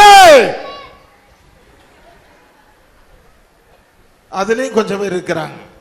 దానికి కూడా కొంతమంది ఉన్నారు. சாப்பிடுறதுக்கு சந்தோஷமா இருக்கிற ஆட்களும் உண்டு. భోజనం చేయడానికి సంతోషించే వారు కూడా ఉన్నారు. ஆனா எங்க சந்தோஷம் அது அல்ல. కానీ మన సంతోషం అది కాదు. இந்த 3 நாள் கூட்டம் அல்ல, 4 நாள் ஜெபம் அல்ல, இந்த வாரமெல்லாம் இருந்தாலும் எங்களுக்கு சந்தோஷம் தான். ఈ 3 రోజులు కాదు, 4 రోజులు కాదు, ఈ వారం అంతా మాకు సంతోషమే. தேவ சந்நிதியில இருந்து தேவனுடைய வசனத்தை கேட்கிறது எங்களுக்கு எவ்வளவு சந்தோஷம். దేవునికి సన్నిధానంలో ఉంటూ దేవునికి వాక్యం వింటూ ఎంత సంతోషము. நாங்க நரகத்துக்கு போறது சந்தோஷம் அல்ல, మేము నరకానికి వెళ్ళడానికి సంతోషించట లేదు. பரலோகம் தான் எங்க சந்தோஷம். పరలోకమే మా సంతోషము. அந்த சந்தோஷம் உள்ளவங்க ஹல்லேலூயா சொல்லுங்க. ఆ సంతోషం சரியா చెప్పండి. ஆனந்தமானந்தமானந்தமே ஆனந்த தைலந்தோ அபிஷேகிச்சே ఆనందమానందమే ఆనంద తైలంతో అభిషేకించి అతి పరిశుద్ధ స్థల ప్రవేశించి నా జీవిత భాగ్యమే అతి పరిశుద్ధ స్థల ప్రవేశించి నా జీవిత భాగ్యమే. ஹல்லேலூயா. நாலாவது, ஏன் நம்மை வனாந்தரத்துக்கு கொண்டு போக சொல்லி சொன்னாரு? నాలుగవదిగా దేవుడు ఎందుకొరకు మనలను అరణ్యములోనికి వెళ్ళమని చెప్పుచున్నారు? மோசே பார்வோனிடத்தில் என்ன சொன்னார்? మోషే ఫరోతో ఏం చెప్పుచున్నాడు? நாங்கள் வனாந்தரத்தில் சென்று ஆராதிக்க வேண்டும். మేము అరణ్యానికి వెళ్ళి దేవుణ్ణి ఆరాధించవలెను. அந்த வனாந்தரத்தில் இருக்கிற நாலாவது விசேஷம் என்ன தெரியுமா? ఆ యొక్క అరణ్యములో కనబడుచున్నటువంటి నాలుగో విశేషత ఏంటో తెలియనా? அதுதான் சந்தோஷம், అదే సంతోషము, அதுதான் ஆனந்தம், అదే ఆనందము. ஏசாயா புஸ்தகம் 35ஆம் அதிகாரம் முதல் வசனத்தை கொஞ்சம் கண்ணை திறந்து கண்ணை தொடச்சு பாருங்க. యెషయా గ్రంథము 35వ అధ్యాయము మొదటి వాక్యాన్ని కళ్ళు తెరచి కళ్ళు తుడుచుకొని చూడండి. అరణ్యమును ఎండిన భూమియు సంతోషించును. பார்த்தீங்க தானே? வனாந்தரமும் வறண்ட நிலமும் மகிழ்ந்து ஓ சந்தோஷம் அடையும். అరణ్యమును ఎండిన భూమియు సంతోషించును. இந்த சந்தோஷம் தான் எங்களுக்கு வேணும். ఈ యొక్క సంతోషమే మాకును కావలెను. நாங்கள் தேவ சந்நிதியில சந்தோஷம் அடைய வேணும். మేము దేవుని యొక్క సన్నిధిలో సంతోషించాలి. தேவ ஜனமே, ஒரு காரியத்தை நீங்க மறந்துடாதீங்க. దేవుని యొక్క జనులారా, ఒక కార్యాన్ని మాత్రం మర్చిపోకండి. இந்த உலகத்தோட சந்தோஷங்களை அனுபவிக்கிறவங்க நித்திய சந்தோஷத்தை அனுபவிக்கப்பட முடியாது. ఈ లోక సంతోషాలు అనుభవించే వాళ్ళు నిత్య సంతోషాన్ని అనుభవించలేరు. பணம் உனக்கு சந்தோஷத்தை கொடுக்கலாம், அது அல்பகால சந்தோஷம்தான். డబ్బు నీకు సంతోషాన్ని ఇవ్వచ్చు, కానీ అల్పకాల సంతోషమే అది. அலங்காரங்கள் உனக்கு சந்தோஷத்தை கொடுக்கலாம், அது கொஞ்ச நாள் மாத்திரம்தான். అలంకారాలన్నీ కూడా నీకు సంతోషాన్ని ఇవ్వచ్చు, కానీ అవి కూడా అల్పకాల సంతోషములే. ஆகாரங்கள் உனக்கு சந்தோஷத்தை கொடுக்கலாம், அது சில மணி நேரங்களுக்கு மாத்திரம்தான். ఆహారములు, భోజన పదార్థాలు నీకు సంతోషాన్ని ఇవ్వచ్చు, కానీ అవి కూడా కొన్ని క్షణాలు ఉండేవి మాత్రమే. உன்னுடைய படிப்போ, உன்னுடைய ஞானமோ, உன்னுடைய விவேகமோ, உனக்கு பட்டங்களோ இருக்கலாம், இது சந்தோஷத்தை கொடுக்கலாம், அது கொஞ்ச நாள் மாத்திரம்தான். చదువు, నీ జ్ఞానము, నీ విద్య, నీ యొక్క పట్టములన్నీ కూడా నీకు సంతోషాన్ని ఇవ్వచ్చు, అవి కూడా క్షణభంగురమే. சீக்கிரத்திலே இந்த சந்தோஷங்களால ஒளிஞ்சு போகும். అతి త్వరలో ఇట్లాంటి సంతోషాలన్నీ కూడా గతించిపోవును. அழியாத ஒரு சந்தோஷத்தை தேவன் நமக்கு வைத்திருக்கிறார். అక్షయమైన సంతోషాన్ని దేవుడు మనకు అనుగ్రహించి ఉన్నారు. 64வது சங்கீதம் 10ஆம் வசனத்துக்கு கவனத்தை கொண்டு வாங்க. 64వ కీర్తన 10వ వాక్యాన్ని చూచెదము. தேவனுடைய ஜனங்களுடைய சந்தோஷத்தை கொஞ்சம் பாருங்க. దేవుని యొక్క జనులకున్న సంతోషాన్ని కొంచెం చూడండి. నీతిమంతులు యెహోవాను బట్టి సంతోషించుచు ఆయన శరణు చూచెదరు. நீதிமான்களோ கர்த்தருக்குள்ளே மகிழ்ந்து சந்தோஷமாயிருப்பாங்க. నీతిమంతులు యెహోవాను బట్టి సంతోషించి ఉల్లసించెదరు. மகனே, மகளே, இந்த சந்தோஷத்தை நீ பெற்றுக்கொள்வதற்காகத்தான் இந்த வனாந்தரத்திலே கர்த்தர் உன்னை கொண்டு வந்தது. ప్రియమైన వారలారా, ఈ సంతోషాన్ని అనుభవించు నిమిత్తమే ఈ అరణ్యంలోనికి ప్రభు తీసుకుని వచ్చి ఉన్నారు. இந்த உலகத்துக்குரிதான சந்தோஷம் எல்லாம் உன்னை நரகத்திலே கொண்டு போய் விடும். ఈ లోకపు సంతోషాలన్నీ కూడా నిన్ను నరకానికే దారి తీయును. நேற்று ராத்திரி நீங்க தேவனுடைய சத்தத்தை வசனத்தை கேட்டீங்க. నిన్నటి రాత్రి మీరు దేవుని యొక్క వాక్యాన్ని మనం విని ఉన్నాం. அதுக்கு முன்பு మరి பரலோகத்தை பற்றி நீங்க கேட்டீங்க. దానికి ముందుగా పరలోకాన్ని గురించి మనం విని ఉన్నాం. பரலோகத்துக்கு செல்ல வேண்டுமானா நீ என்ன செய்ய வேண்டும் என்று கேட்டீங்க. పరలోకానికి వెళ్ళాలంటే మీరు ఏం చేయాలని చెప్పి కూడా విని ఉన్నాం. நரகத்துக்கு போக வேண்டுமானால் என்ன செய்ய வேண்டும் என்று கேட்டீங்க. నరకానికి వెళ్ళాలంటే కూడా ఏమేం చేస్తే వెళ్తారని చెప్పి కూడా విని ఉన్నాం. நீ நரகத்துக்கு போக வேண்டுமானா உலகத்துக்குரிய சந்தோஷங்களுக்கு இடம் கொடு. ఈ నరకంలోకి వెళ్ళాలంటే లోకపు సంతోషాలకే చోటివ్వు. கர்த்தருக்கு ஸ்தோத்திரம். దేవునికి స్తోత్రములు. வேதத்திலே ஒரு ராஜாவை பற்றி சொல்லி இருக்குது. దేవుని గ్రంథములో ఒక రాజుని గురించి చెప్పబడింది. பிரசங்கி புஸ்தகம் 2ஆம் அதிகாரம் 10ஆம் வசனத்திலே ஒரு ராஜா சொல்றாரு. ప్రసంగి పుస్తకము 2వ అధ్యాయము 10వ వాక్యములో ఒక రాజు ఇలా చెప్పుచున్నాడు. என் இருதயத்துக்கு ஒரு சந்தோஷத்தை வேண்டாம் என்று நான் சொல்லவே இல்லை. నా హృదయానికి ఏ సంతోషము వద్దు అని చెప్పి ఏ మాత్రం నిర్బంధించలేదు అంటున్నాడు. ஆனா கீழே வாசிக்கும் போது కానీ కింద చదువుచున్నప్పుడు இதெல்லாம் மாயையாய் மாறிவிட்டது. ఇవన్నీ కూడా వ్యర్థమైపోయినవని చెప్పుచున్నాడు. மகனே, மகளே, இந்த உலகத்தில் இருக்கிற சந்தோஷங்கள் மாயை என்பதை மறந்துடாதே. ప్రియమైన వారలారా, ఈ లోకములో ఉన్నటువంటి సంతోషాలన్నీ కూడా మాయా, వ్యర్థమని చెప్పి తలంచండి. இந்த கால நேரத்திலே, இந்த மத்தியான நேரத்திலே, ஆண்டவரே, இந்த உலகத்தின் சந்தோஷங்கள் வேண்டாம், உம்மோடு கூட நாங்கள் சந்தோஷம் அடைய வேண்டும் என்று சொல்லுங்க. ఈ మధ్యాహ్న సమయంలో ప్రభువా, ఈ లోకపు సంతోషాలు నాకు వద్దు, మీతో కూడా ఉంటున్నటువంటి సంతోషమే నాకు కావాలి అని చెప్పండి. இந்த உலகத்துல போகங்கள் வேண்டாம் என்று சொல்லு. ఈ లోకం యొక్క భోగములు నాకు వద్దు అని చెప్పండి. அப்படி சொல்லக்கூடியவங்க கைகளை ஊத்தி அலையில சொல்லுங்க பார்க்கலாம். అలా చెప్పే వాళ్ళు చేతుల పైకెత్తి హల్లెలూయా చెప్పండి చూస్తాం. சரியா చెప్పండి. వద్దే వద్దే లౌకిక భోగం ఆయుష్కాలమంతయు నాయకాశ క్రీస్తు యొక్క రాకడ మాత్రమే. వద్దే వద్దు లౌకిక భోగం ఆయుష్కాలమంతయు నాయకాశ క్రీస్తు యొక్క రాకడ మాత్రమే. హల్లెలూయా. என்ன சொல்லணுமா? ఏం చెప్పవలెను? என்ன சொல்லணுமா? ఏం చెప్పాలంట? నోరుదాన్ని చెప్పండి. వద్దు లౌకిక భోగం కావాలి అని చెప్పారు, అలా చెప్పండి. కొందరు ఉన్నారు లౌకిక భోగం కావాలని ఉన్నవారు. వద్దని చెప్పారు అల్లెలు చెప్పండి. వద్దే వద్ద లౌకిక భోగం ఆయుష్కాలమంతయు నాయకాశ క్రీస్తు యొక్క రాకడ మాత్రమే. వద్దే వద్ద లౌకిక భోగం ఆయుష్కాలమంతయు నాయకాశ క్రీస్తు యొక్క రాకడ మాత్రమే.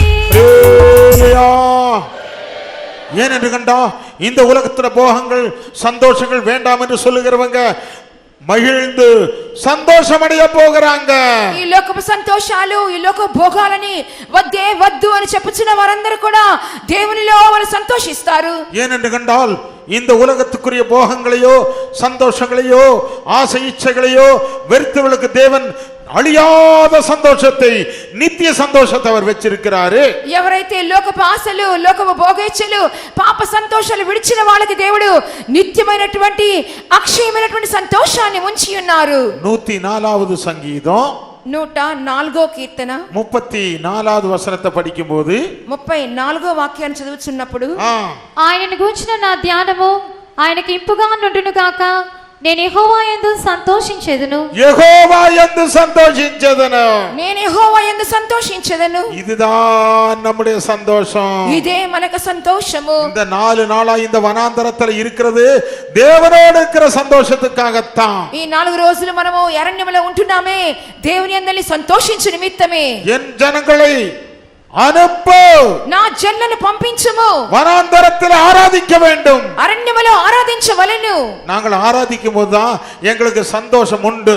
మేము ఆరాధిస్తున్నప్పుడే మాకు సంతోషం ఉన్నది. அருமையானவனே, நீ கர்த்தருக்குள்ள எப்போது சந்தோஷமா இருக்க வேணும். ప్రియమైన వారలారా ఎల్లప్పుడూ కూడా మీరు ప్రభువునందు సంతోషించవలెను. நம்முடைய சந்தோஷம் கர்த்தராகிய தேவன் மாத்திரம்தான். మన యొక్క సంతోషము మన ప్రభు అయినటువంటి దేవుడు మాత్రమే. சீக்கிரத்திலே நாம் நித்திய சந்தோஷத்துக்குள்ளே போக போகிறோம். అతి త్వరలో నిత్యమైన సంతోషంలోకి వెళ్ళిపోబోచున్నాం. அந்த நாட்கள் தூரத்திலே இல்ல. ఆ యొక్క దినాలు ఇంకా దూరంగా లేవు. அதிகமான தூரத்திலும் இல்ல. అధికమైన దూరములో లేవు. சீக்கிரத்தில் அந்த சந்தோஷத்தை நாம் பார்க்க போகிறோம். అతి త్వరలోనే ఆ సంతోషాన్ని పొందుకొనబోచున్నాం. சீக்கிரத்திலே அந்த యజమానుడి సంతోషத்துக்குள்ளே ప్రవేశిக்க போகிறோம். అతి త్వరలోనే యజమానుని యొక్క సంతోషంలో ప్రవేశించబోచున్నాం. యజమానుడి సంతోషం తమ్ముడి జనங்களுக்காகத்தான் வைக்கப்பட்டு உள்ளது. యజమానుని యొక్క సంతోషము తన జనుల కొరకే ఉంచబడి ఉన్నది కదా. இந்த கால நேரத்திலே நீங்க என்ன சொன்னீங்க?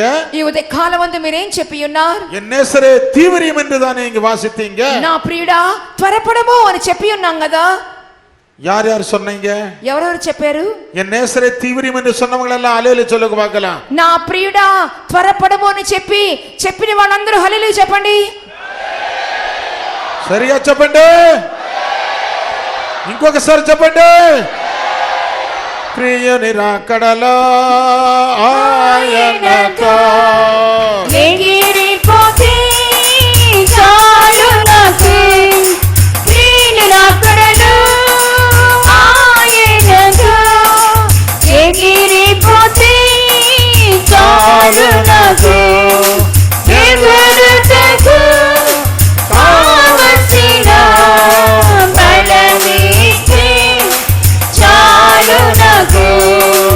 ఎగురుటకు కావలసిన బలమిస్తే చాలు నాకు. ஹல்லேலூயா. கர்த்தருக்குள்ளே சந்தோஷமாய் இருக்கிறவர்கள சீக்கிரத்திலே அவர் மகிழ்ச்சியாய் வைக்க போகிறார். దేవునిలో సంతోషించిన వారిని త్వరలో దేవుడు సంతోషింప చేయబోచున్నారు. அது தேவனுடைய வாக்கு தத்தம். అది దేవుని యొక్క వాగ్దానము. நான் உன்னை மகிழ்ச்சியாக வைப்பேன் என்று வாக்குத்தத்தம் சொல்லி இருக்கிறார். నేను నిన్ను సంతోషింప చేసేదను అనే వాగ్దానం మనకున్నది. இந்த உலகத்துல யார் சந்தோஷங்களையும் மகிழ்ச்சியும் வெறுத்து கர்த்தருக்குள்ளே சந்தோஷமா இருக்கிறாங்களோ அவங்களுக்கு நித்திய சந்தோஷத்தை வைக்கிறதாக வாக்குத்தத்தம் சொல்லி இருக்கிறார். ఈ లోకపు సంతోషములను ఆనందములను ఎవరైతే త్యజిస్తూ ఉన్నారో దేవునిలో ఉన్న సంతోషాన్ని మాత్రమే అనుభవించాలని వాంఛిస్తున్నారో అటువంటి వారికి దేవుడు నిత్యానందం ఇస్తానని చెప్పుచున్నారు. చెప్పి వాగ్దానం చేసి ఉన్నారు. చెప్పి వాగ్దానం చేసి ఉన్నారు. எங்க வாசிக்கிறீங்க? ఎక్కడ చదువుచున్నాము? ஏசாயா 60ஆம் அதிகாரம் 15ஆம் வசனத்தை பாருங்க. యెషయా గ్రంథము 60వ అధ్యాయము 15వ వాక్యాన్ని చదువుకుందాం. நான் உன்னை நித்திய மகிழ்ச்சியாக வைப்பேன். నిన్ను శాశ్వత శోభాదేశముగాను బహు తరములకు సంతోష కారణముగాను చేసేదను. பாத்தீங்க தானே? நித்திய மகிழ்ச்சியாக வைப்பேன். శాశ్వతముగా సంతోష కారణముగా ఉంచెదను. ஏசாயா புஸ்தகம் 60ஆம் அதிகாரம் 15வது வசனத்தை பாருங்க. యెషయా గ్రంథము 60వ అధ్యాయము 15వ వాక్యాన్ని చూద్దాం. మరోసారి చదవండి. మరలా చదవండి. నిన్ను శాశ్వత శోభాతిశయముగాను బహుతరములకు సంతోష కారణముగాను చేసి బహుతరములకు సంతోష కారణముగా உன்னை நான் வைப்பேன். బహు తరములకు సంతోష కారణముగా నేను నిన్ను చేసేదను. இந்த சந்தோஷத்தை நீ அனுபவிக்க வேண்டும் என்று கண்டா நீ எகிப்தில் இருக்க கூடாது. నీవు ఈ సంతోషాన్ని అనుభవించవాలంటే నువ్వే మాత్రం కూడా ஐகுப்தில ఉండకూడదు. ఐగుప్తులో ఉండకూడదు. ஏனென்று கண்டால் எகிப்து என்று சொல்வது உலகத்தை வெளிப்படுத்துகிறது. ఎందువల్లంటే ఐగుప్తు అని చెప్పినప్పుడు లోకమును చూపిస్తున్నది, பாவத்தை வெளிப்படுத்துகிறது, పాపమును చూపించున్నది. இஸ்ரவேல் ஜனமே, ఇశ్రాయేలు జనమా, எபிரேய ஜனமே, హెబ్రీ జనంగా, தேவனால தெரிந்து கொள்ளப்பட்ட கூட்டமே, దేవుని ద్వారా ఏర్పరచబడినటువంటి గుంపు, யாக்கோப்பு என்கிற பூச்சியே, యాకోబు అనే పురుగు వంటి వాడా, நீ எகிப்தில இருக்க வேண்டிய அவசியம் இல்லை. నువ్వు ఇక ఐగుప్తులో ఉండవలసిన అవసరం లేదు. வனாந்தரத்துக்கு நீ வர வேண்டும். నువ్వు అరణ్యానికి రావాలను. நீ எகிப்தை விட வேண்டும். నీవు లేచి రావాలను. ஐகுப்திని వదిలిపెట్టవలెను. ఐగుప్తుని వదిలిపెట్టవలెను. நீ வனாந்தரத்துக்கு வர வேண்டும். నువ్వు అరణ్యంలోకి రావాలను. அந்த வனாந்தரத்தில் என்ன இருக்குது? அந்த வனாந்தரத்தில் இருக்குது ఆ అరణ్యములో ఏమున్నది? சந்தோஷம் இருக்குது. సంతోషం ఉన్నది. இந்த சந்தோஷத்தை உனக்கு அவர் வச்சிருக்கிறாரு. ఈ సంతోషాన్ని ఆయన నీ కొరకు ఉంచి ఉన్నారే. இந்த சந்தோஷத்தை யாருக்கும் அவர் கொடுக்கிறது இல்ல. ఈ సంతోషాన్ని దేవుడు మరి ఎవరికి ఇచ్చుట లేదు. கர்த்தருக்கு ஸ்தோத்திரம். దేవునికి స్తోత్రములు. இந்த மகிழ்ச்சியை தேவன் சியோனிலே நமக்கு வச்சிருக்கிறாரு. ఈ సంతోషాన్ని దేవుడు మన కొరకు సియోనులో ఉంచి ఉన్నారు. இதை பற்றி தான் யூதா 24ஆம் வசனத்தில் வாசிக்கும் போது దీని గురించి యోధా 24వ వాక్యం చూసినప్పుడు மகிமையுள்ள சன்னிதானத்திலே மிகுந்த மகிழ்ச்சி இருக்கதா சொல்லி இருக்குது. ఆయనకు మహిమగల సన్నిధానములో అధికమైన సంతోషం ఉన్నట్లుగా చదువుతున్నాము. యూదా పత్రిక 24వ వాక్యము. త్రొట్టిల్లకుండా మిమ్మను కాపాడుటకును తన మహిమల ఎదుట ఆనందంతో మిమ్మల్ని నిర్దోషులుగా నిలువబెట్టుటకును. கர்த்தருக்கு ஸ்தோத்திரம். దేవునికి స్తోత్రములు.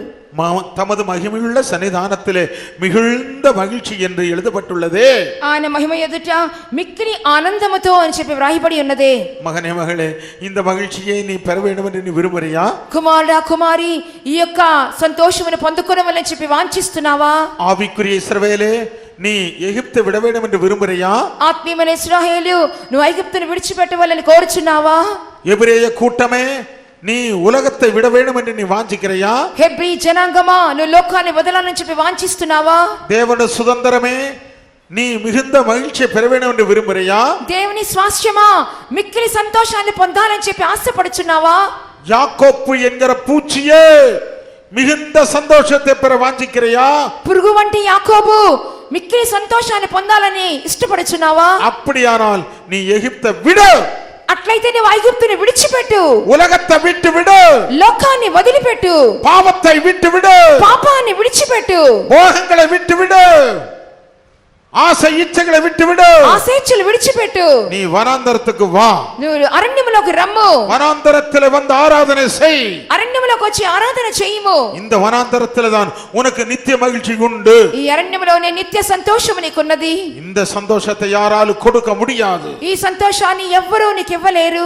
இந்த சந்தோஷத்தை யாரும் எடுக்கவும் முடியாது. ఈ సంతోషాన్ని నీ యొద్ద నుండి ఎవ్వరూ తీసివేయలేరు. கர்த்தருக்கு ஸ்தோத்திரம். దేవునికి స్తోత్రములు. இந்த சந்தோஷம் இந்த உலகத்திலே கொஞ்சம் உனக்கு கஷ்டமா தான் தெரியும். ఈ సంతోషము ఈ లోకములో నీకు కొంచెం కష్టంగానే అనిపించును. உபத்திரங்கள் வரும்போது சந்தோஷமா இருக்க முடியாது, உண்மைதான். శ్రమలు ఉపద్రవాలు వచ్చినప్పుడు సంతోషంగా ఉండాలి, నిజమే.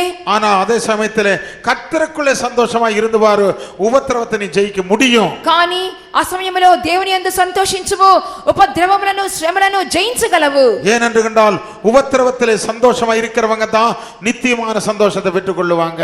ఎందువల్లంటే శ్రమలలో సంతోషించు వారే నిత్యమైన సంతోషాన్ని పొందుకొనగలుగుతున్నారు. அந்த நித்திய சந்தோஷம் எங்களுக்கு தேவை என்று சொல்லுங்க. எத்தனை பேர் கரங்களை தலையில சொல்லுங்க. ఆ నిత్య సంతోషాన్ని పొందాలని వాంఛించే వాళ్ళు ఎంతమంది చేతుల పైకెత్తి హల్లెలూయా చెప్పగలరు? உபத்திரவங்களே நாங்கள் சந்தோஷமா இருப்போம் என்று சொல்றவங்க அல்லேலூயா சொல்லுங்க. శ్రమలలో ఉపద్రవముల్లో సంతోషంగా ఉంటామని చెప్పి ఎంతమంది చెప్పగలరు? சீக்கிரத்தில் எகிப்தை நாங்கள் விட போகிறோம், நாங்கள் சந்தோஷமா இருப்போம் என்று சொல்றவங்க அல்லேலூயா சொல்லுங்க. అతి త్వరలో ఐగుప్తును విడిచిపెట్టబోతున్నాం, సంతోషించబోతున్నాం అని చెప్పగలిగిన వారు హల్లెలూయా చెప్పండి. సరిగా చెప్పండి.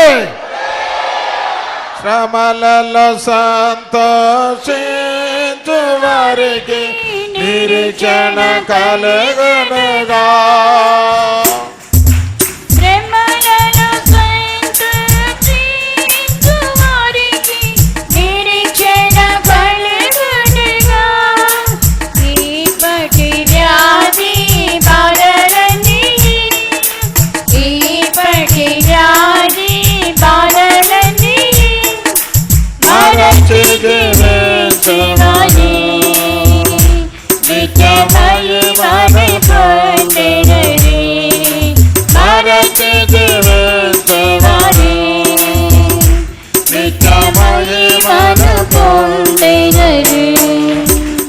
அல்லேலூயா. அருமையானவனே, என் ஜனங்கள் வனாந்தரத்தில் சென்று ஆராதனை செய்ய வேண்டும் என்று మోషే కేర్కదు ఉడ అనుభవమై ఇరుకట్టు. ప్రియమైన వారలారా, నా జనులు అరణ్యంలోనికి వెళ్ళి దేవుని ఆరాధించవలెను అనే మాట మనకు కలగవలెను. நான் வனாந்தரத்திலே ஜீவிக்க வேண்டும், మనం అరణ్యంలోనే జీవించవలెను. அதுதான் நம்முடைய சந்தோஷம், అదే మనకు సంతోషము. கர்த்தருக்கு ஸ்தோத்திரம். దేవునికి స్తోత్రములు. ఐదవదిగా వనాంతరத்தில் ఉండాన విశేషం என்ன தெரியுமா?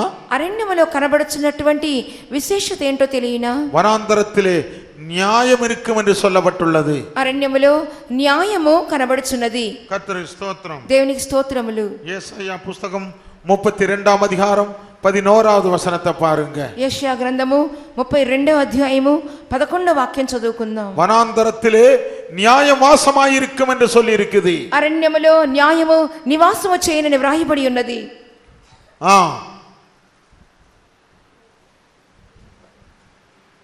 32:16 இல்லையா? వనాంతరத்திலே న్యాయవాసమాயிருக்கும். అప్పుడు న్యాయం అరణ్యంలో నివసించును, ఫలభరితమైన భూమిలో నీతి దిగును. కర్తருக்கு స్తోత్రం. దేవునికి స్తోత్రములు. என்ன சொல்லி இருக்குது?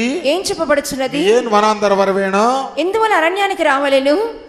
న్యాయத்தை கண்டுபிடிக்கும்படிக்குத்தான். 16వ వాక్యము న్యాయాన్ని కనుగొన నిమిత్తమే. కర్తருக்கு స్తోత్రం. దేవునికి స్తోత్రములు. యెషయా పుస్తకం 32వ అధ్యాయం 16వ వాక్యం. యెషయా గ్రంథము 32వ అధ్యాయం 16వ వాక్యం. అరుமையானவனே, நீ என்ன செய்யணும்?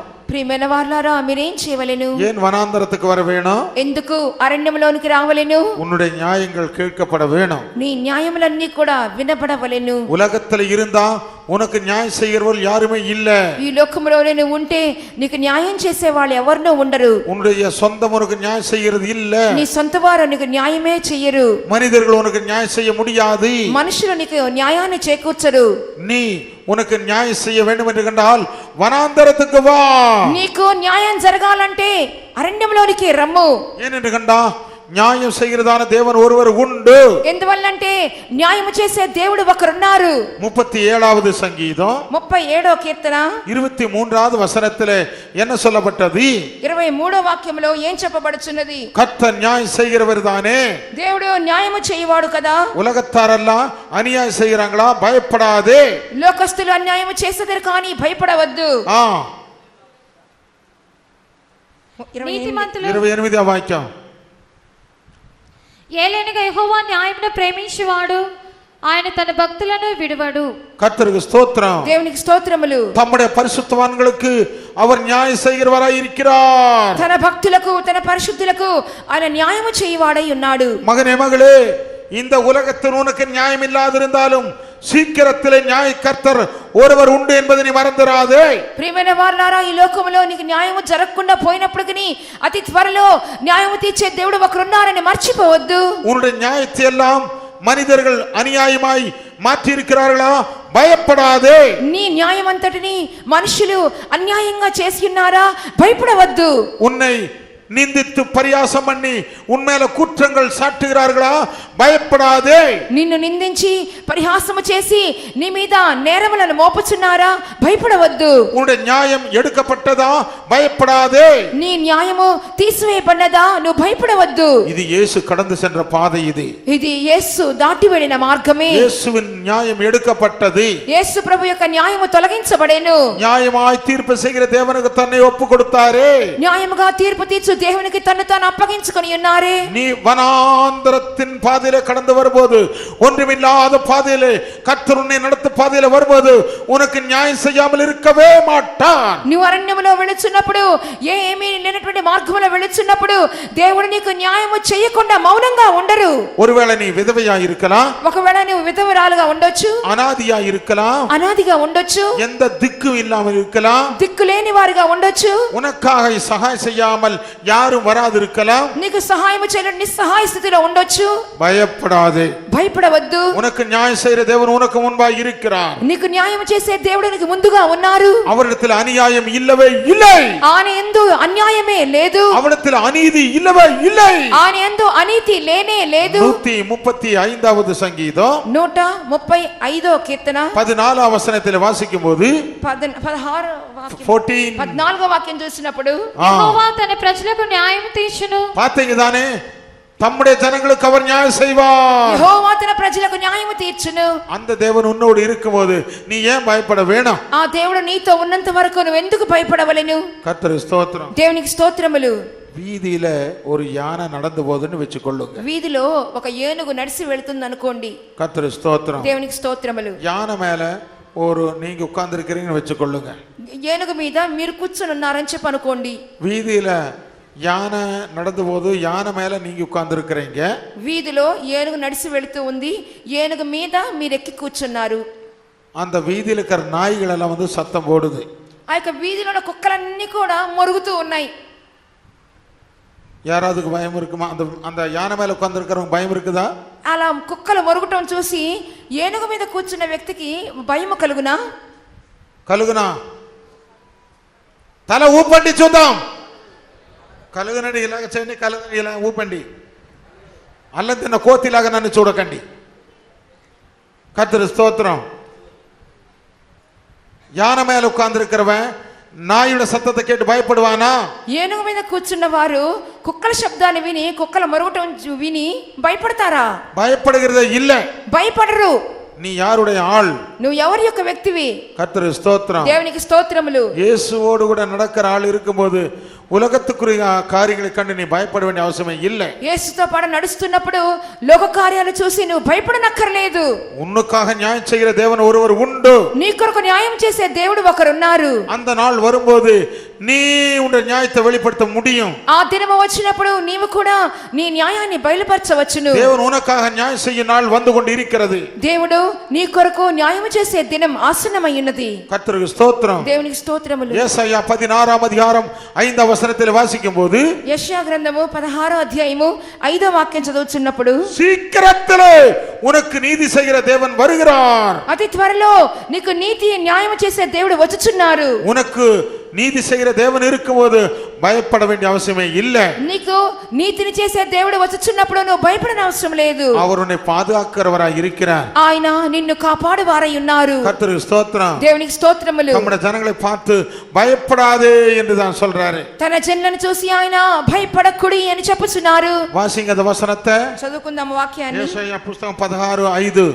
దావీదు గుడారంలో అతని ఆశ్రయుడై న్యాయం విచారించుచు న్యాయం జరిగించుటకై తీవ్రించును. கர்த்தருக்கு ஸ்தோத்திரம். దేవునికి స్తోత్రములు. நியாயம் செய்யும்படிக்கு தீவிரமாய் அவர் வரப்போகிறார். న్యాయం జరిగించుటకై ఆయన తీవ్రముగా రాబోచున్నారు. மகனே மகளே, அந்த தேவன் வரும்போது நீ பயப்பட வேண்டிய அவசியமே இல்லை. కుమారుడా కుమారి, ఆ దేవుడు వచ్చినప్పుడు రే మాత్రం భయపడన అవసరం లేదు. கர்த்தருக்கு ஸ்தோத்திரம். దేవునికి స్తోత్రములు. அதனாலதான் தமிழ்ல ஒரு நல்ல ஒரு பாட்டு எனக்கு ஞாபகம் வருது. అందువల్ల తమిళ్లో ఒక మంచి పాట నా జ్ఞాపకానికి వస్తున్నది. அது அது பாடுற நேரத்துல எல்லாம் என் இருதயம் ரொம்ப சந்தோஷமா இருக்கும். ఆ పాట పాడేటప్పుడు అంతా కూడా నా హృదయం ఎంతగానో సంతోషించును. பயப்படாதே வலங்கரத்தாலே பாதுகாப்பே என்றதாலே ஸ்தோத்திரம்.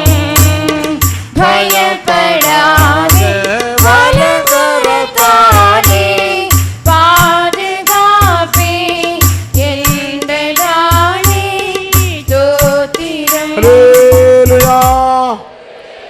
பயப்படாதே, என் வலது கரத்தினாலே நான் உன்னை பாதுகாப்பேன். భయపడకము, ఇదిగో నా కుడి చేతితో నేను ఆదుకొందును.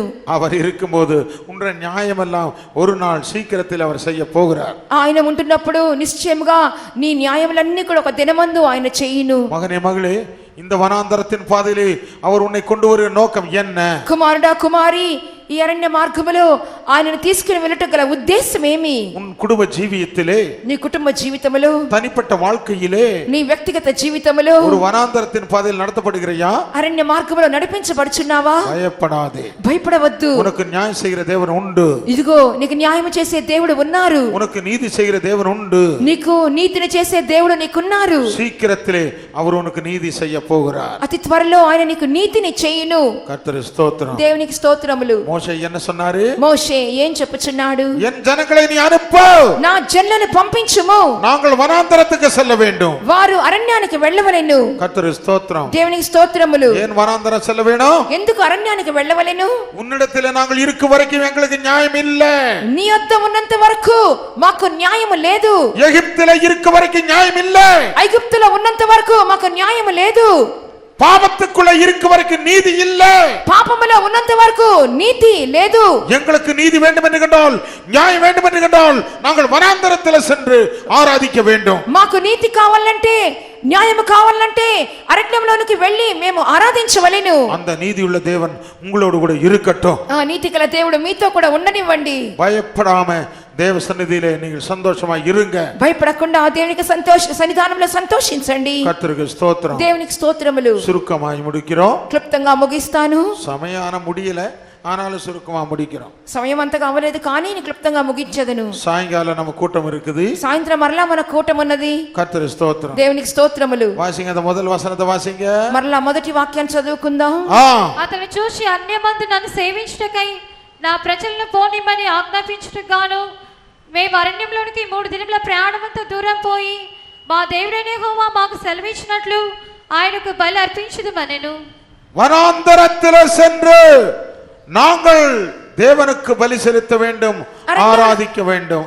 అరణ్యంలోనికి వెళ్ళి మేము మా దేవునికి బలి అర్పించవలెను, ఆరాధించవలెను. கர்த்தருக்கு ஸ்தோத்திரம். దేవునికి స్తోత్రములు. பிரியமானவர்களே, ஆறாவது வனாந்தரத்தில் இருக்கிற விசேஷம் என்ன தெரியுமா? ప్రియమైన వారలారా, అరణ్యంలో కనబడుచున్నటువంటి 6వ విశేషత ఏంటో తెలియనా? தேவனுடைய இரக்கம் வனாந்தரத்திலே உண்டு. దేవుని యొక్క కనికరము అరణ్యములో కనబడుచున్నది. உனக்கு யாருமே இறங்காதிருந்தாலும் பயப்படாதே. ఎవ్వరూ నీ మీద కనికర పడకపోయినా నువ్వు భయపడవద్దు. ஏன் வனாந்தரத்திலே அங்க இரக்கம் இருக்குது? ఎందువల్ల అరణ్యములో కనికరం కనబడుచున్నది? எகிப்தில இருக்க வரைக்கும் உனக்கு இரக்கம் கிடைக்காது. ఐగుప్తులో ఉన్నంత వరకు నీకు కనికరమే దొరకదు. பார்வோன் உனக்கு இரக்கம் பாராட்ட முடியாது. ఫరో నీ మీద ఏమాత్రమో జాలి గాని కనికరము గాని చూపించడు. அவன் மகா கடினமுள்ளவன். అతడు బహు కఠినము గలవాడు. அந்த பார்வோன் யாருக்கு நிழல்? ఆ ఫరో ఎవరికి సాదృశ్యము? பிசாசுக்கு நிழல். సాతానికే సాదృశ్యము. மகனே மகளே, కుమారుడా కుమారి, எகிப்து என்று சொல்லக்கூடியதான உலகத்திலே, ఐగుప్తు అని చెప్పబడుచున్నటువంటి లోకములో, எகிப்தை ஆளுகிறதான பார்வோனிடத்திலே, ఐగుప్తులో ఏలుబడి చేర్చిన పాపము, இந்த பார்வோனிடத்தில் இரக்கமே இல்லவே இல்லை. ఆ యొక్క పాప లోకములో ఈ ఐగుప్తు అని చెప్పినటువంటి ఆ ఫరో ఎదుట కనికరమే లేదు. நீ 400 வருஷம் அல்ல 430 வருஷம் இருந்தாலும் நீ ஒடுக்கத்தான் படுவே. 400 సంవత్సరాలు కాదు కదా, 430 సంవత్సరాలు ఉన్నా సరే నీవు బాధించబెట్టబడతావు. நீ அடிமைப்படுத்தப்படுவாய். నీవు బానిసత్వం చేయించబడతావు. அவன் உனக்கு இரக்கம் பாராட்ட மாட்டான். అతడు నీ మీద ఏ మాత్రము కనికరం చూపించడు. உனக்கு இறக்க வேண்டுமா? నీకు కనికరం కావాలినా நீ வனாந்தரத்துக்கு வா. అరణ్యములోనికి రమ్ము. மோசே என்ன சொன்னாரு? మోషే ఏం చెప్పుచున్నాడు? என் ஜனங்கள் வனாந்தரத்துக்கு வேண்டும். నా జనులు అరణ్యానికి పోవలెను. அங்கே ஆராதிக்க வேண்டும். అక్కడే ఆరాధించవలెను. அங்கே நாங்கள் பலி செலுத்த வேண்டும். అక్కడే బలి అర్పించవలెను. மகனே மகளே, அந்த வனாந்தரத்துக்கு சென்றால் 6வது உனக்கு இரக்கம் கிடைக்கும். ప్రియమైన వారలారా, ఆ అరణ్యములోనికి వెళ్ళినట్లయితే 6వదిగా నీకు కనికరము దొరుకును. கர்த்தருக்கு ஸ்தோத்திரம். దేవునికి స్తోత్రములు. வாசிங்க அந்த வசனத்தை. ఆ వాక్యాన్ని చదువుకుందాం. எரேமியா 31ஆம் அதிகாரம் ఇర్మియా పుస్తకము 31వ అధ్యాయము 2వ వசனத்துல சொல்லும்போது, రెండో వాక్యంలో చెప్పుచున్నప్పుడు, వనాంతరத்துல இரக்கம் பெற்றேன் என்று சொல்லி இருக்குது. అరణ్యములో నేను కనికరము చూపించదనని రాయబడి ఉన్నది. అరణ్యంలో దయనొందిరి కనుక. చాలు, కర్తరు స్తోత్రం. దేవునికి స్తోత్రములు. వనాంతరத்துல என்ன இருக்குது? అరణ్యములో ఏమున్నది? அது దయ அல்ல, அது இரக்கம் என்று தான் வாசிக்க வேணும். తెలుగులో దయ ఉంది కానీ అది కనికరము అని చదవాలి. కర్తருக்கு స్తోత్రం. దేవునికి స్తోత్రములు. உனக்கு இரக்கம் எங்க கிடைக்கும்? నీకు కనికరము ఎక్కడ దొరుకును? எகிப்துல இல்ல, ఐగుప్తులో లేదు. அடிமைத்தனத்துல இல்ல, ఐగుప్తులో లేదు. பாவத்துல இல்ல, పాపములో లేదు. பிசாசுல இல்ல. సాతాను యొద్ద లేదు. இரக்கம் யாரிடத்துல உண்டு? కనికరం ఎవరి యొద్ద ఉన్నది? யாரிடத்துல உண்டு சொல்லுங்க. ఎవరి యొద్ద ఉన్నది చెప్పండి. మీకు కనికరం ఇచ్చేది ఎవరు? గట్టిగా చెప్పండి. దేవుడే. ఇదేనా? దేవుని కనికరం పొందిన వారు చేతులు పైకెత్తి అలానే చెప్పండి. సరిగా చెప్పండి. కనికరము గల నా యేసు ప్రభువా, కరుణలో సంపన్నుడా.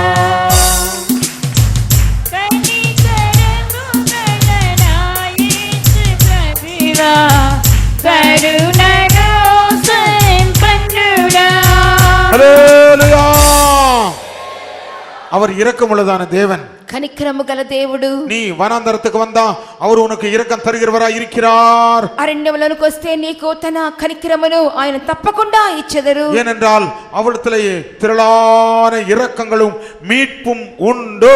ఎందువల్లంటే ఆయన యొద్ద బహు విస్తారమైనటువంటి కనికరములు, విమోచన కలదు. 2 సామువేలు 24ఆం అధ్యాయం 14వ వచనకు வரும்போது, 2 సమూయేలు 24వ అధ్యాయము 14వ వాక్యానికి వచ్చినప్పుడు, அவர் இரக்கமுள்ள தேவன் என்று தானே வாசிக்கிறீங்க.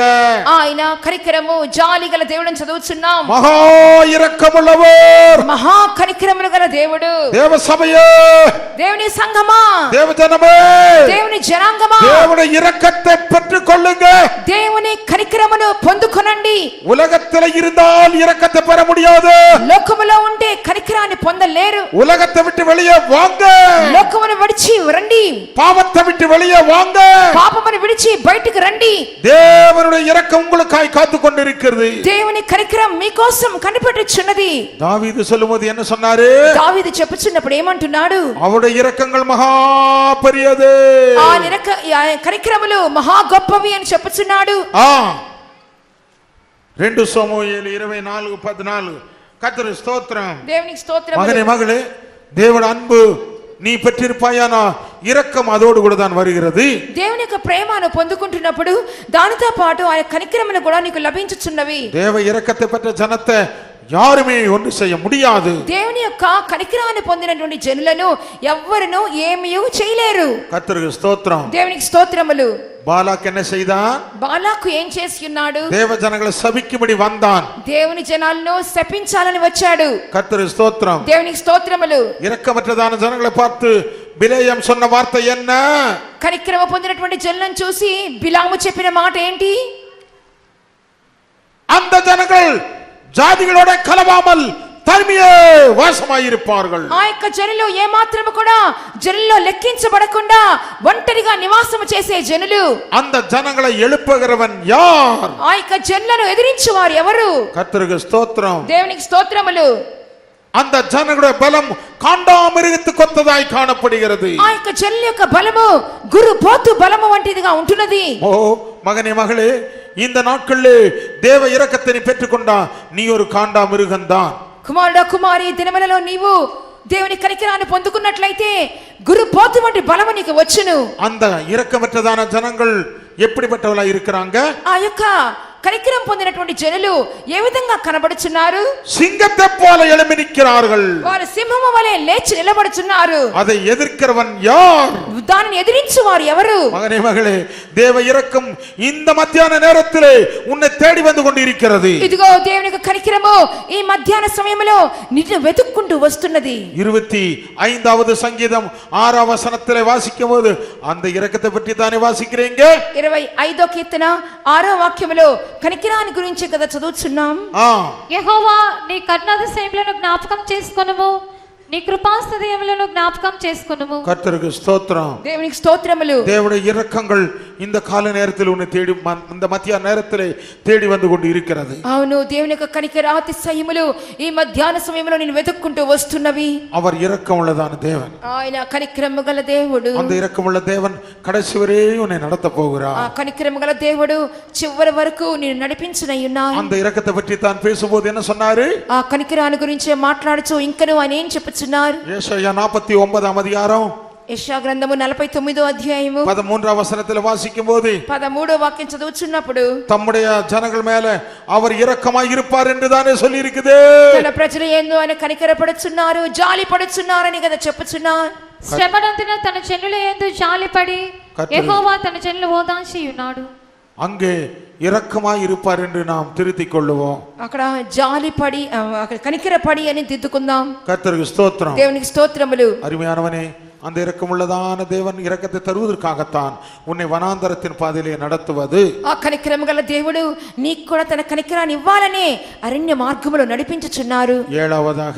ఏడవదిగా మోషే என்ன சொன்னான்? మోషే ఏం చెప్పుచున్నాడు? பார்வோனே, ஓ ராஜாவே, ఫరో ఓ రాజా, என் ஜனங்கள் வனாந்தரத்துக்கு வர வேணும், నా జనులు అరణ్యంలోనికే రావలెను, ஆராதனை செய்ய வேண்டும், ఆరాధన చేయవలెను, பலி செலுத்த வேண்டும், బలి చెల్లించవలెను. கர்த்தருக்கு ஸ்தோத்திரம். దేవునికి స్తోత్రములు. அந்த வனாந்தரத்தோட கடைசி அனுபவம் என்ன தெரியுமா? అరణ్యములోని చివరి అనుభవం ఏంటో తెలియనా?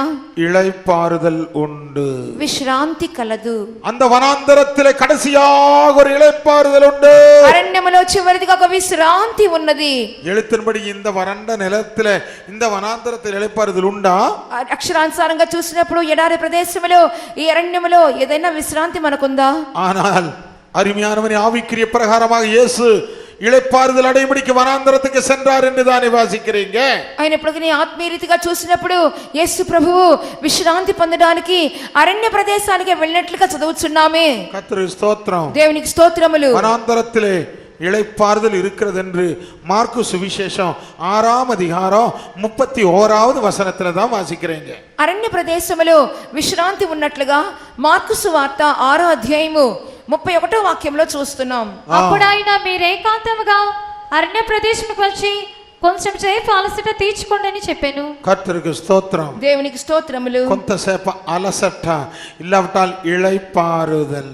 కొంత సమయము అలసట తీర్చుకోండి లేక విశ్రాంతి పొందండి. கர்த்தருக்கு ஸ்தோத்திரம். దేవునికి స్తోత్రములు. இயேசு இளைப்பாறும்படிக்கு அவர் வனாந்தரத்துக்கு சென்றாரு.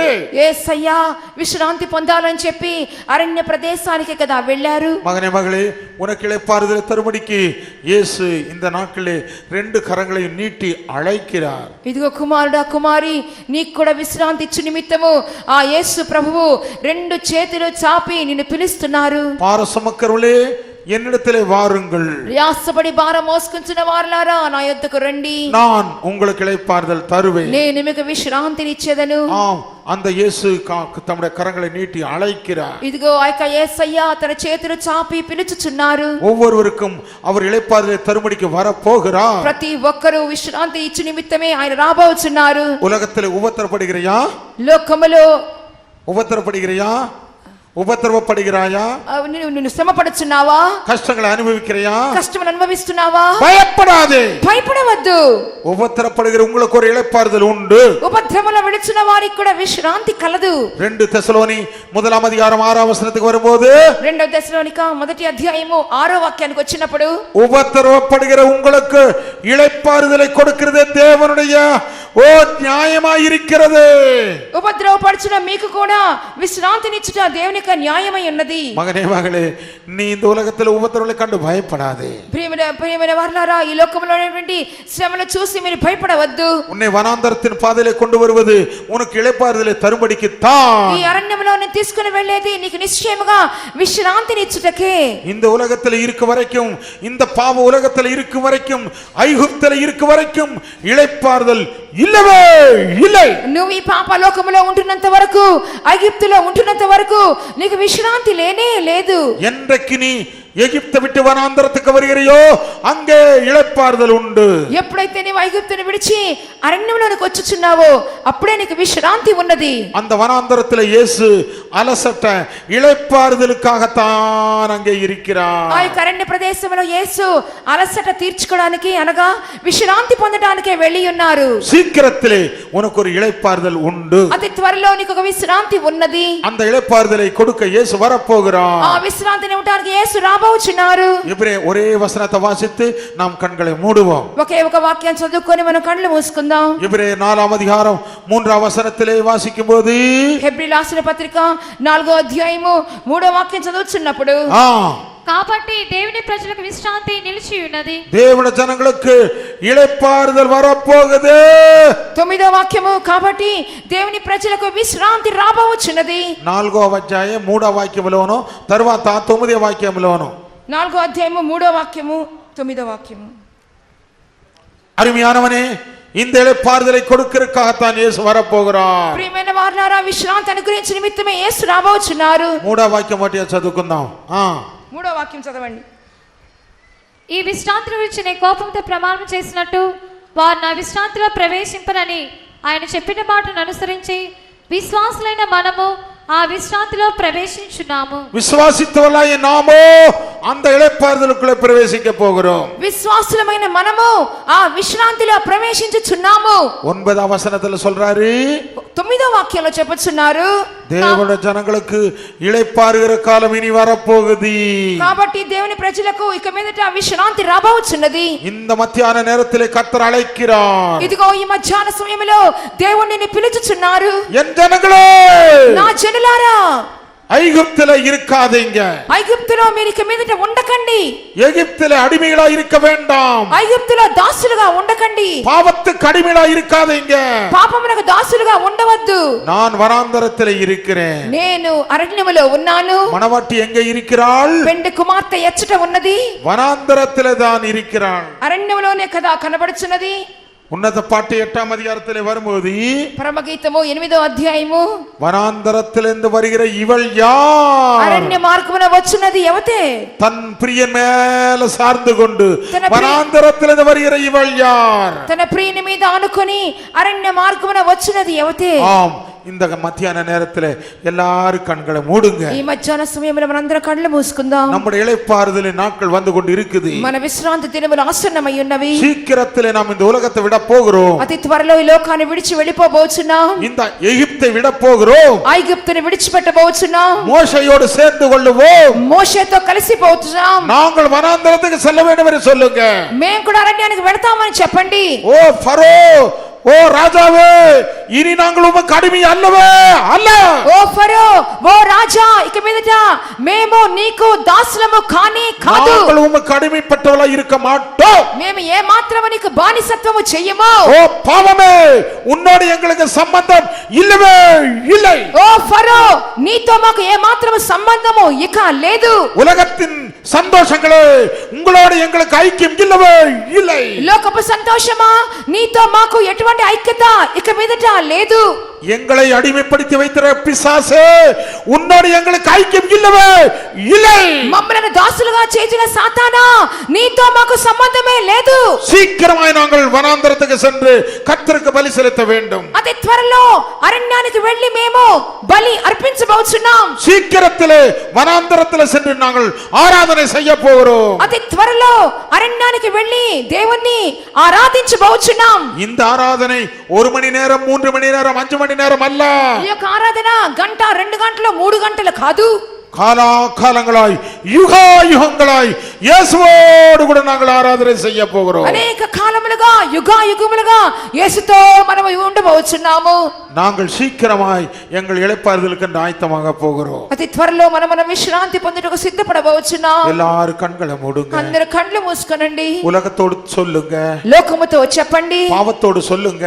పాపముతో చెప్పండి. பிசாசோடு சொல்லுங்க. సాతానుతో చెప్పండి. பார்வோனோடு சொல்லுங்க.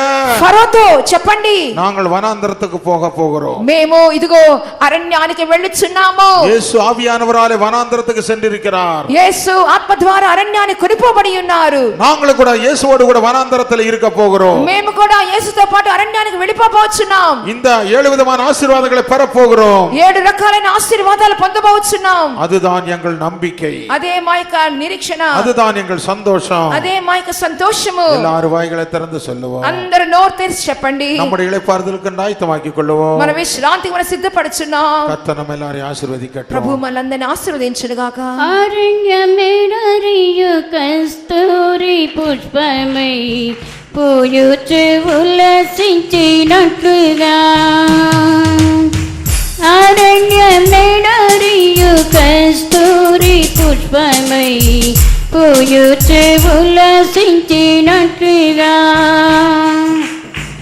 అగ్ని వంటి మాత్రమలను క్రోషించిపోకుండను అగ్ని వంటి మాత్రమలను క్రోషించిపోకుండను సియోను కొండ నుండి హిమను వలె కృపై వర్షింప చేయుము నాపై సియోను కొండ నుండి హిమను వలె కృపై వర్షింప చేయుము నాపై కనికరము గల నా యేసు ప్రభువా కరుణలో సంపన్నుడా కనికరము గల నా యేసు ప్రభువా కరుణలో సంపన్నుడా యుగ యుగములోని మార్పులేదయ్యా యుగ యుగములోని కృపచే మార్పులేదయ్యా దీన హృదయతోని కృపాసనలు చేరి తిని కృపకై దీన హృదయతోని కృపాసనలు హల్లెలూయా. మోకరించండి. ఇప్పుడు మోకరించి ఆ కనికరమును మనం పొందుకుందాం. ఇప్పుడు అదే పాట పాడి దేవుని కనికరమును పొంది మనం తిరిగి వెళ్ళాలి. అందరూ మోకరించండి.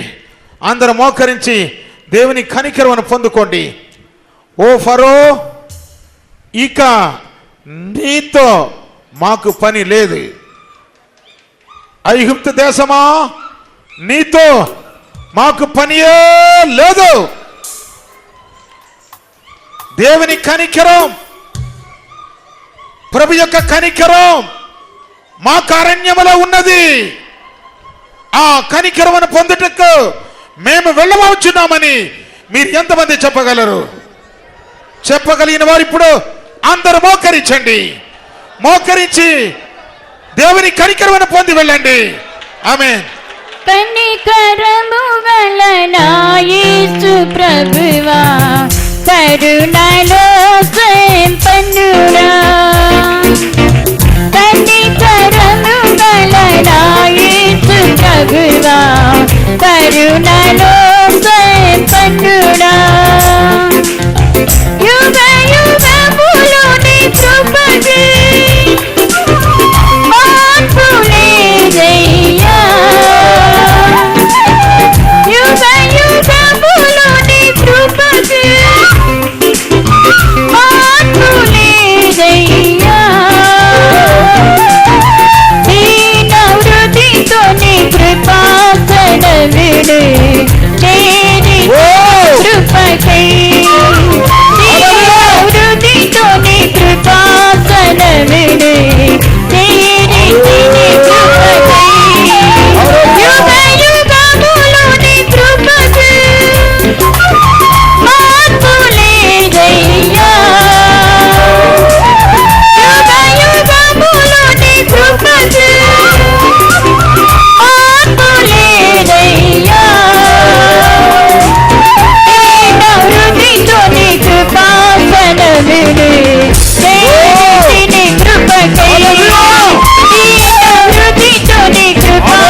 హల్లెలూయా హల్లెలూయా.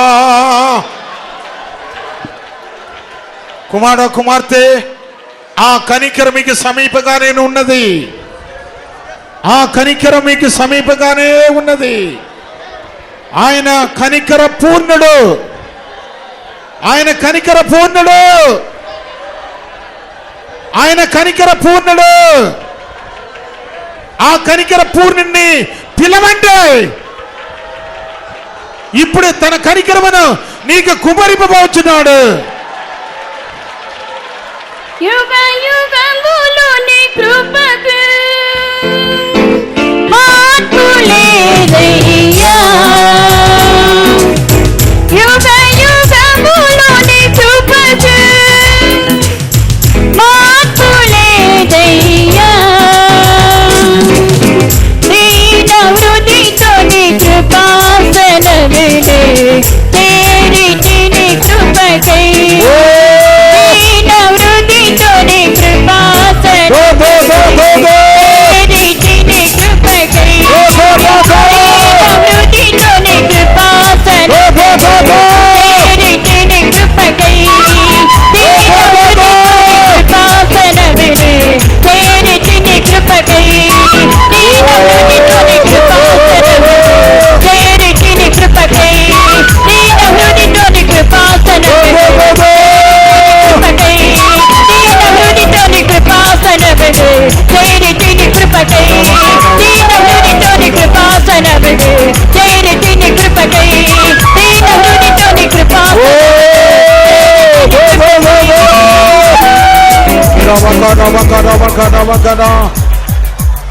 హల్లెలూయా హల్లెలూయా హల్లెలూయా హల్లెలూయా హల్లెలూయా. షడవకడవకడ కనికర పూర్ణుడా కృపగల దేవా. కృతజ్ఞతతో నిన్ను పొగడిగని కనికర పూర్ణుడా కృపగల దేవా. కృతజ్ఞతతో నిన్ను పొగడిగని నూతన గీతమే నవ హృదయముతో పాడినవి ఏకముగా. నూతన గీతమే నవ హృదయముతో పాడినవి ఏకముగా. కనికర పూర్ణుడా కృపగల దేవా. కృతజ్ఞతతో నిన్ను పొగడినను కనికర పూర్ణుడా కృపగల దేవా. కృతజ్ఞతతో నిన్ను పొగడినను నూతన గీతము నవ హృదయముతో పాడినను ఏకముగా. నూతన గీతము నవ హృదయముతో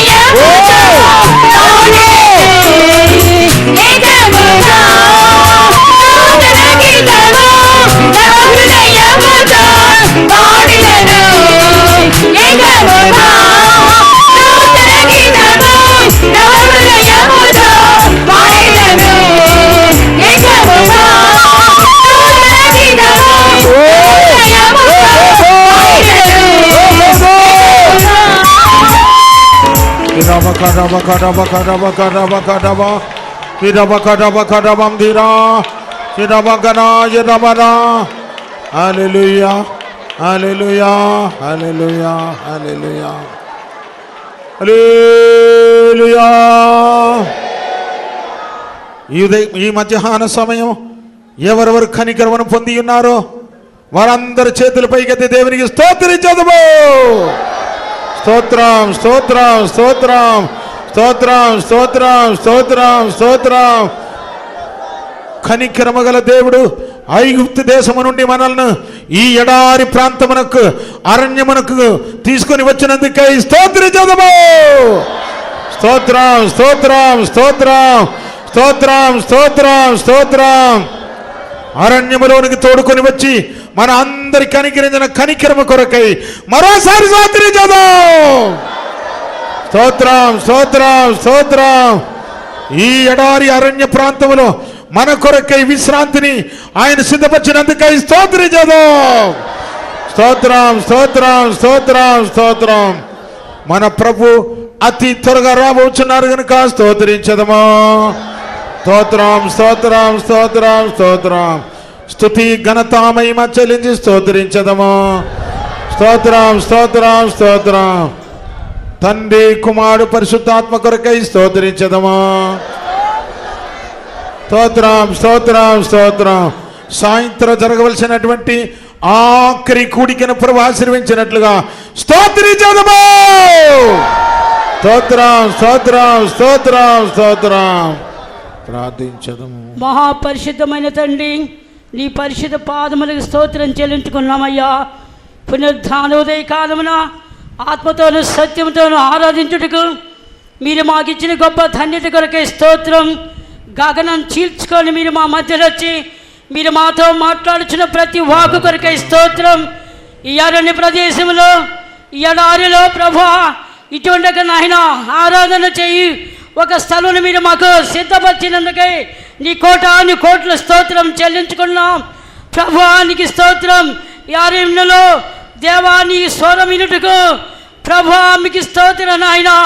మీతో సంతోషించుటకు ప్రార్థన చీట నూతన పరచుకుంటకు యేసయ్యా మీ కనికరమును మీ యొక్క నాయన విశ్రాంతిని మేము పొందుకొందుకును ఈ గొప్ప ధన్యత మీరు మాకు అనుగ్రహించిన నీ గొప్పలేని ప్రభా స్తోత్రాలు చెల్లించుకున్నాం ప్రభా.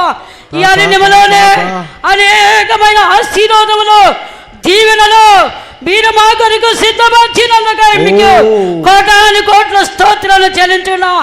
ఈ ప్రాంతమును ఈ ప్రజలను ఈ పట్టణంలో మీరు ప్రేమించి ఈ గొప్ప నాయన సహవాసుని మీరు అనుగ్రహించినందుకై స్తోత్రం.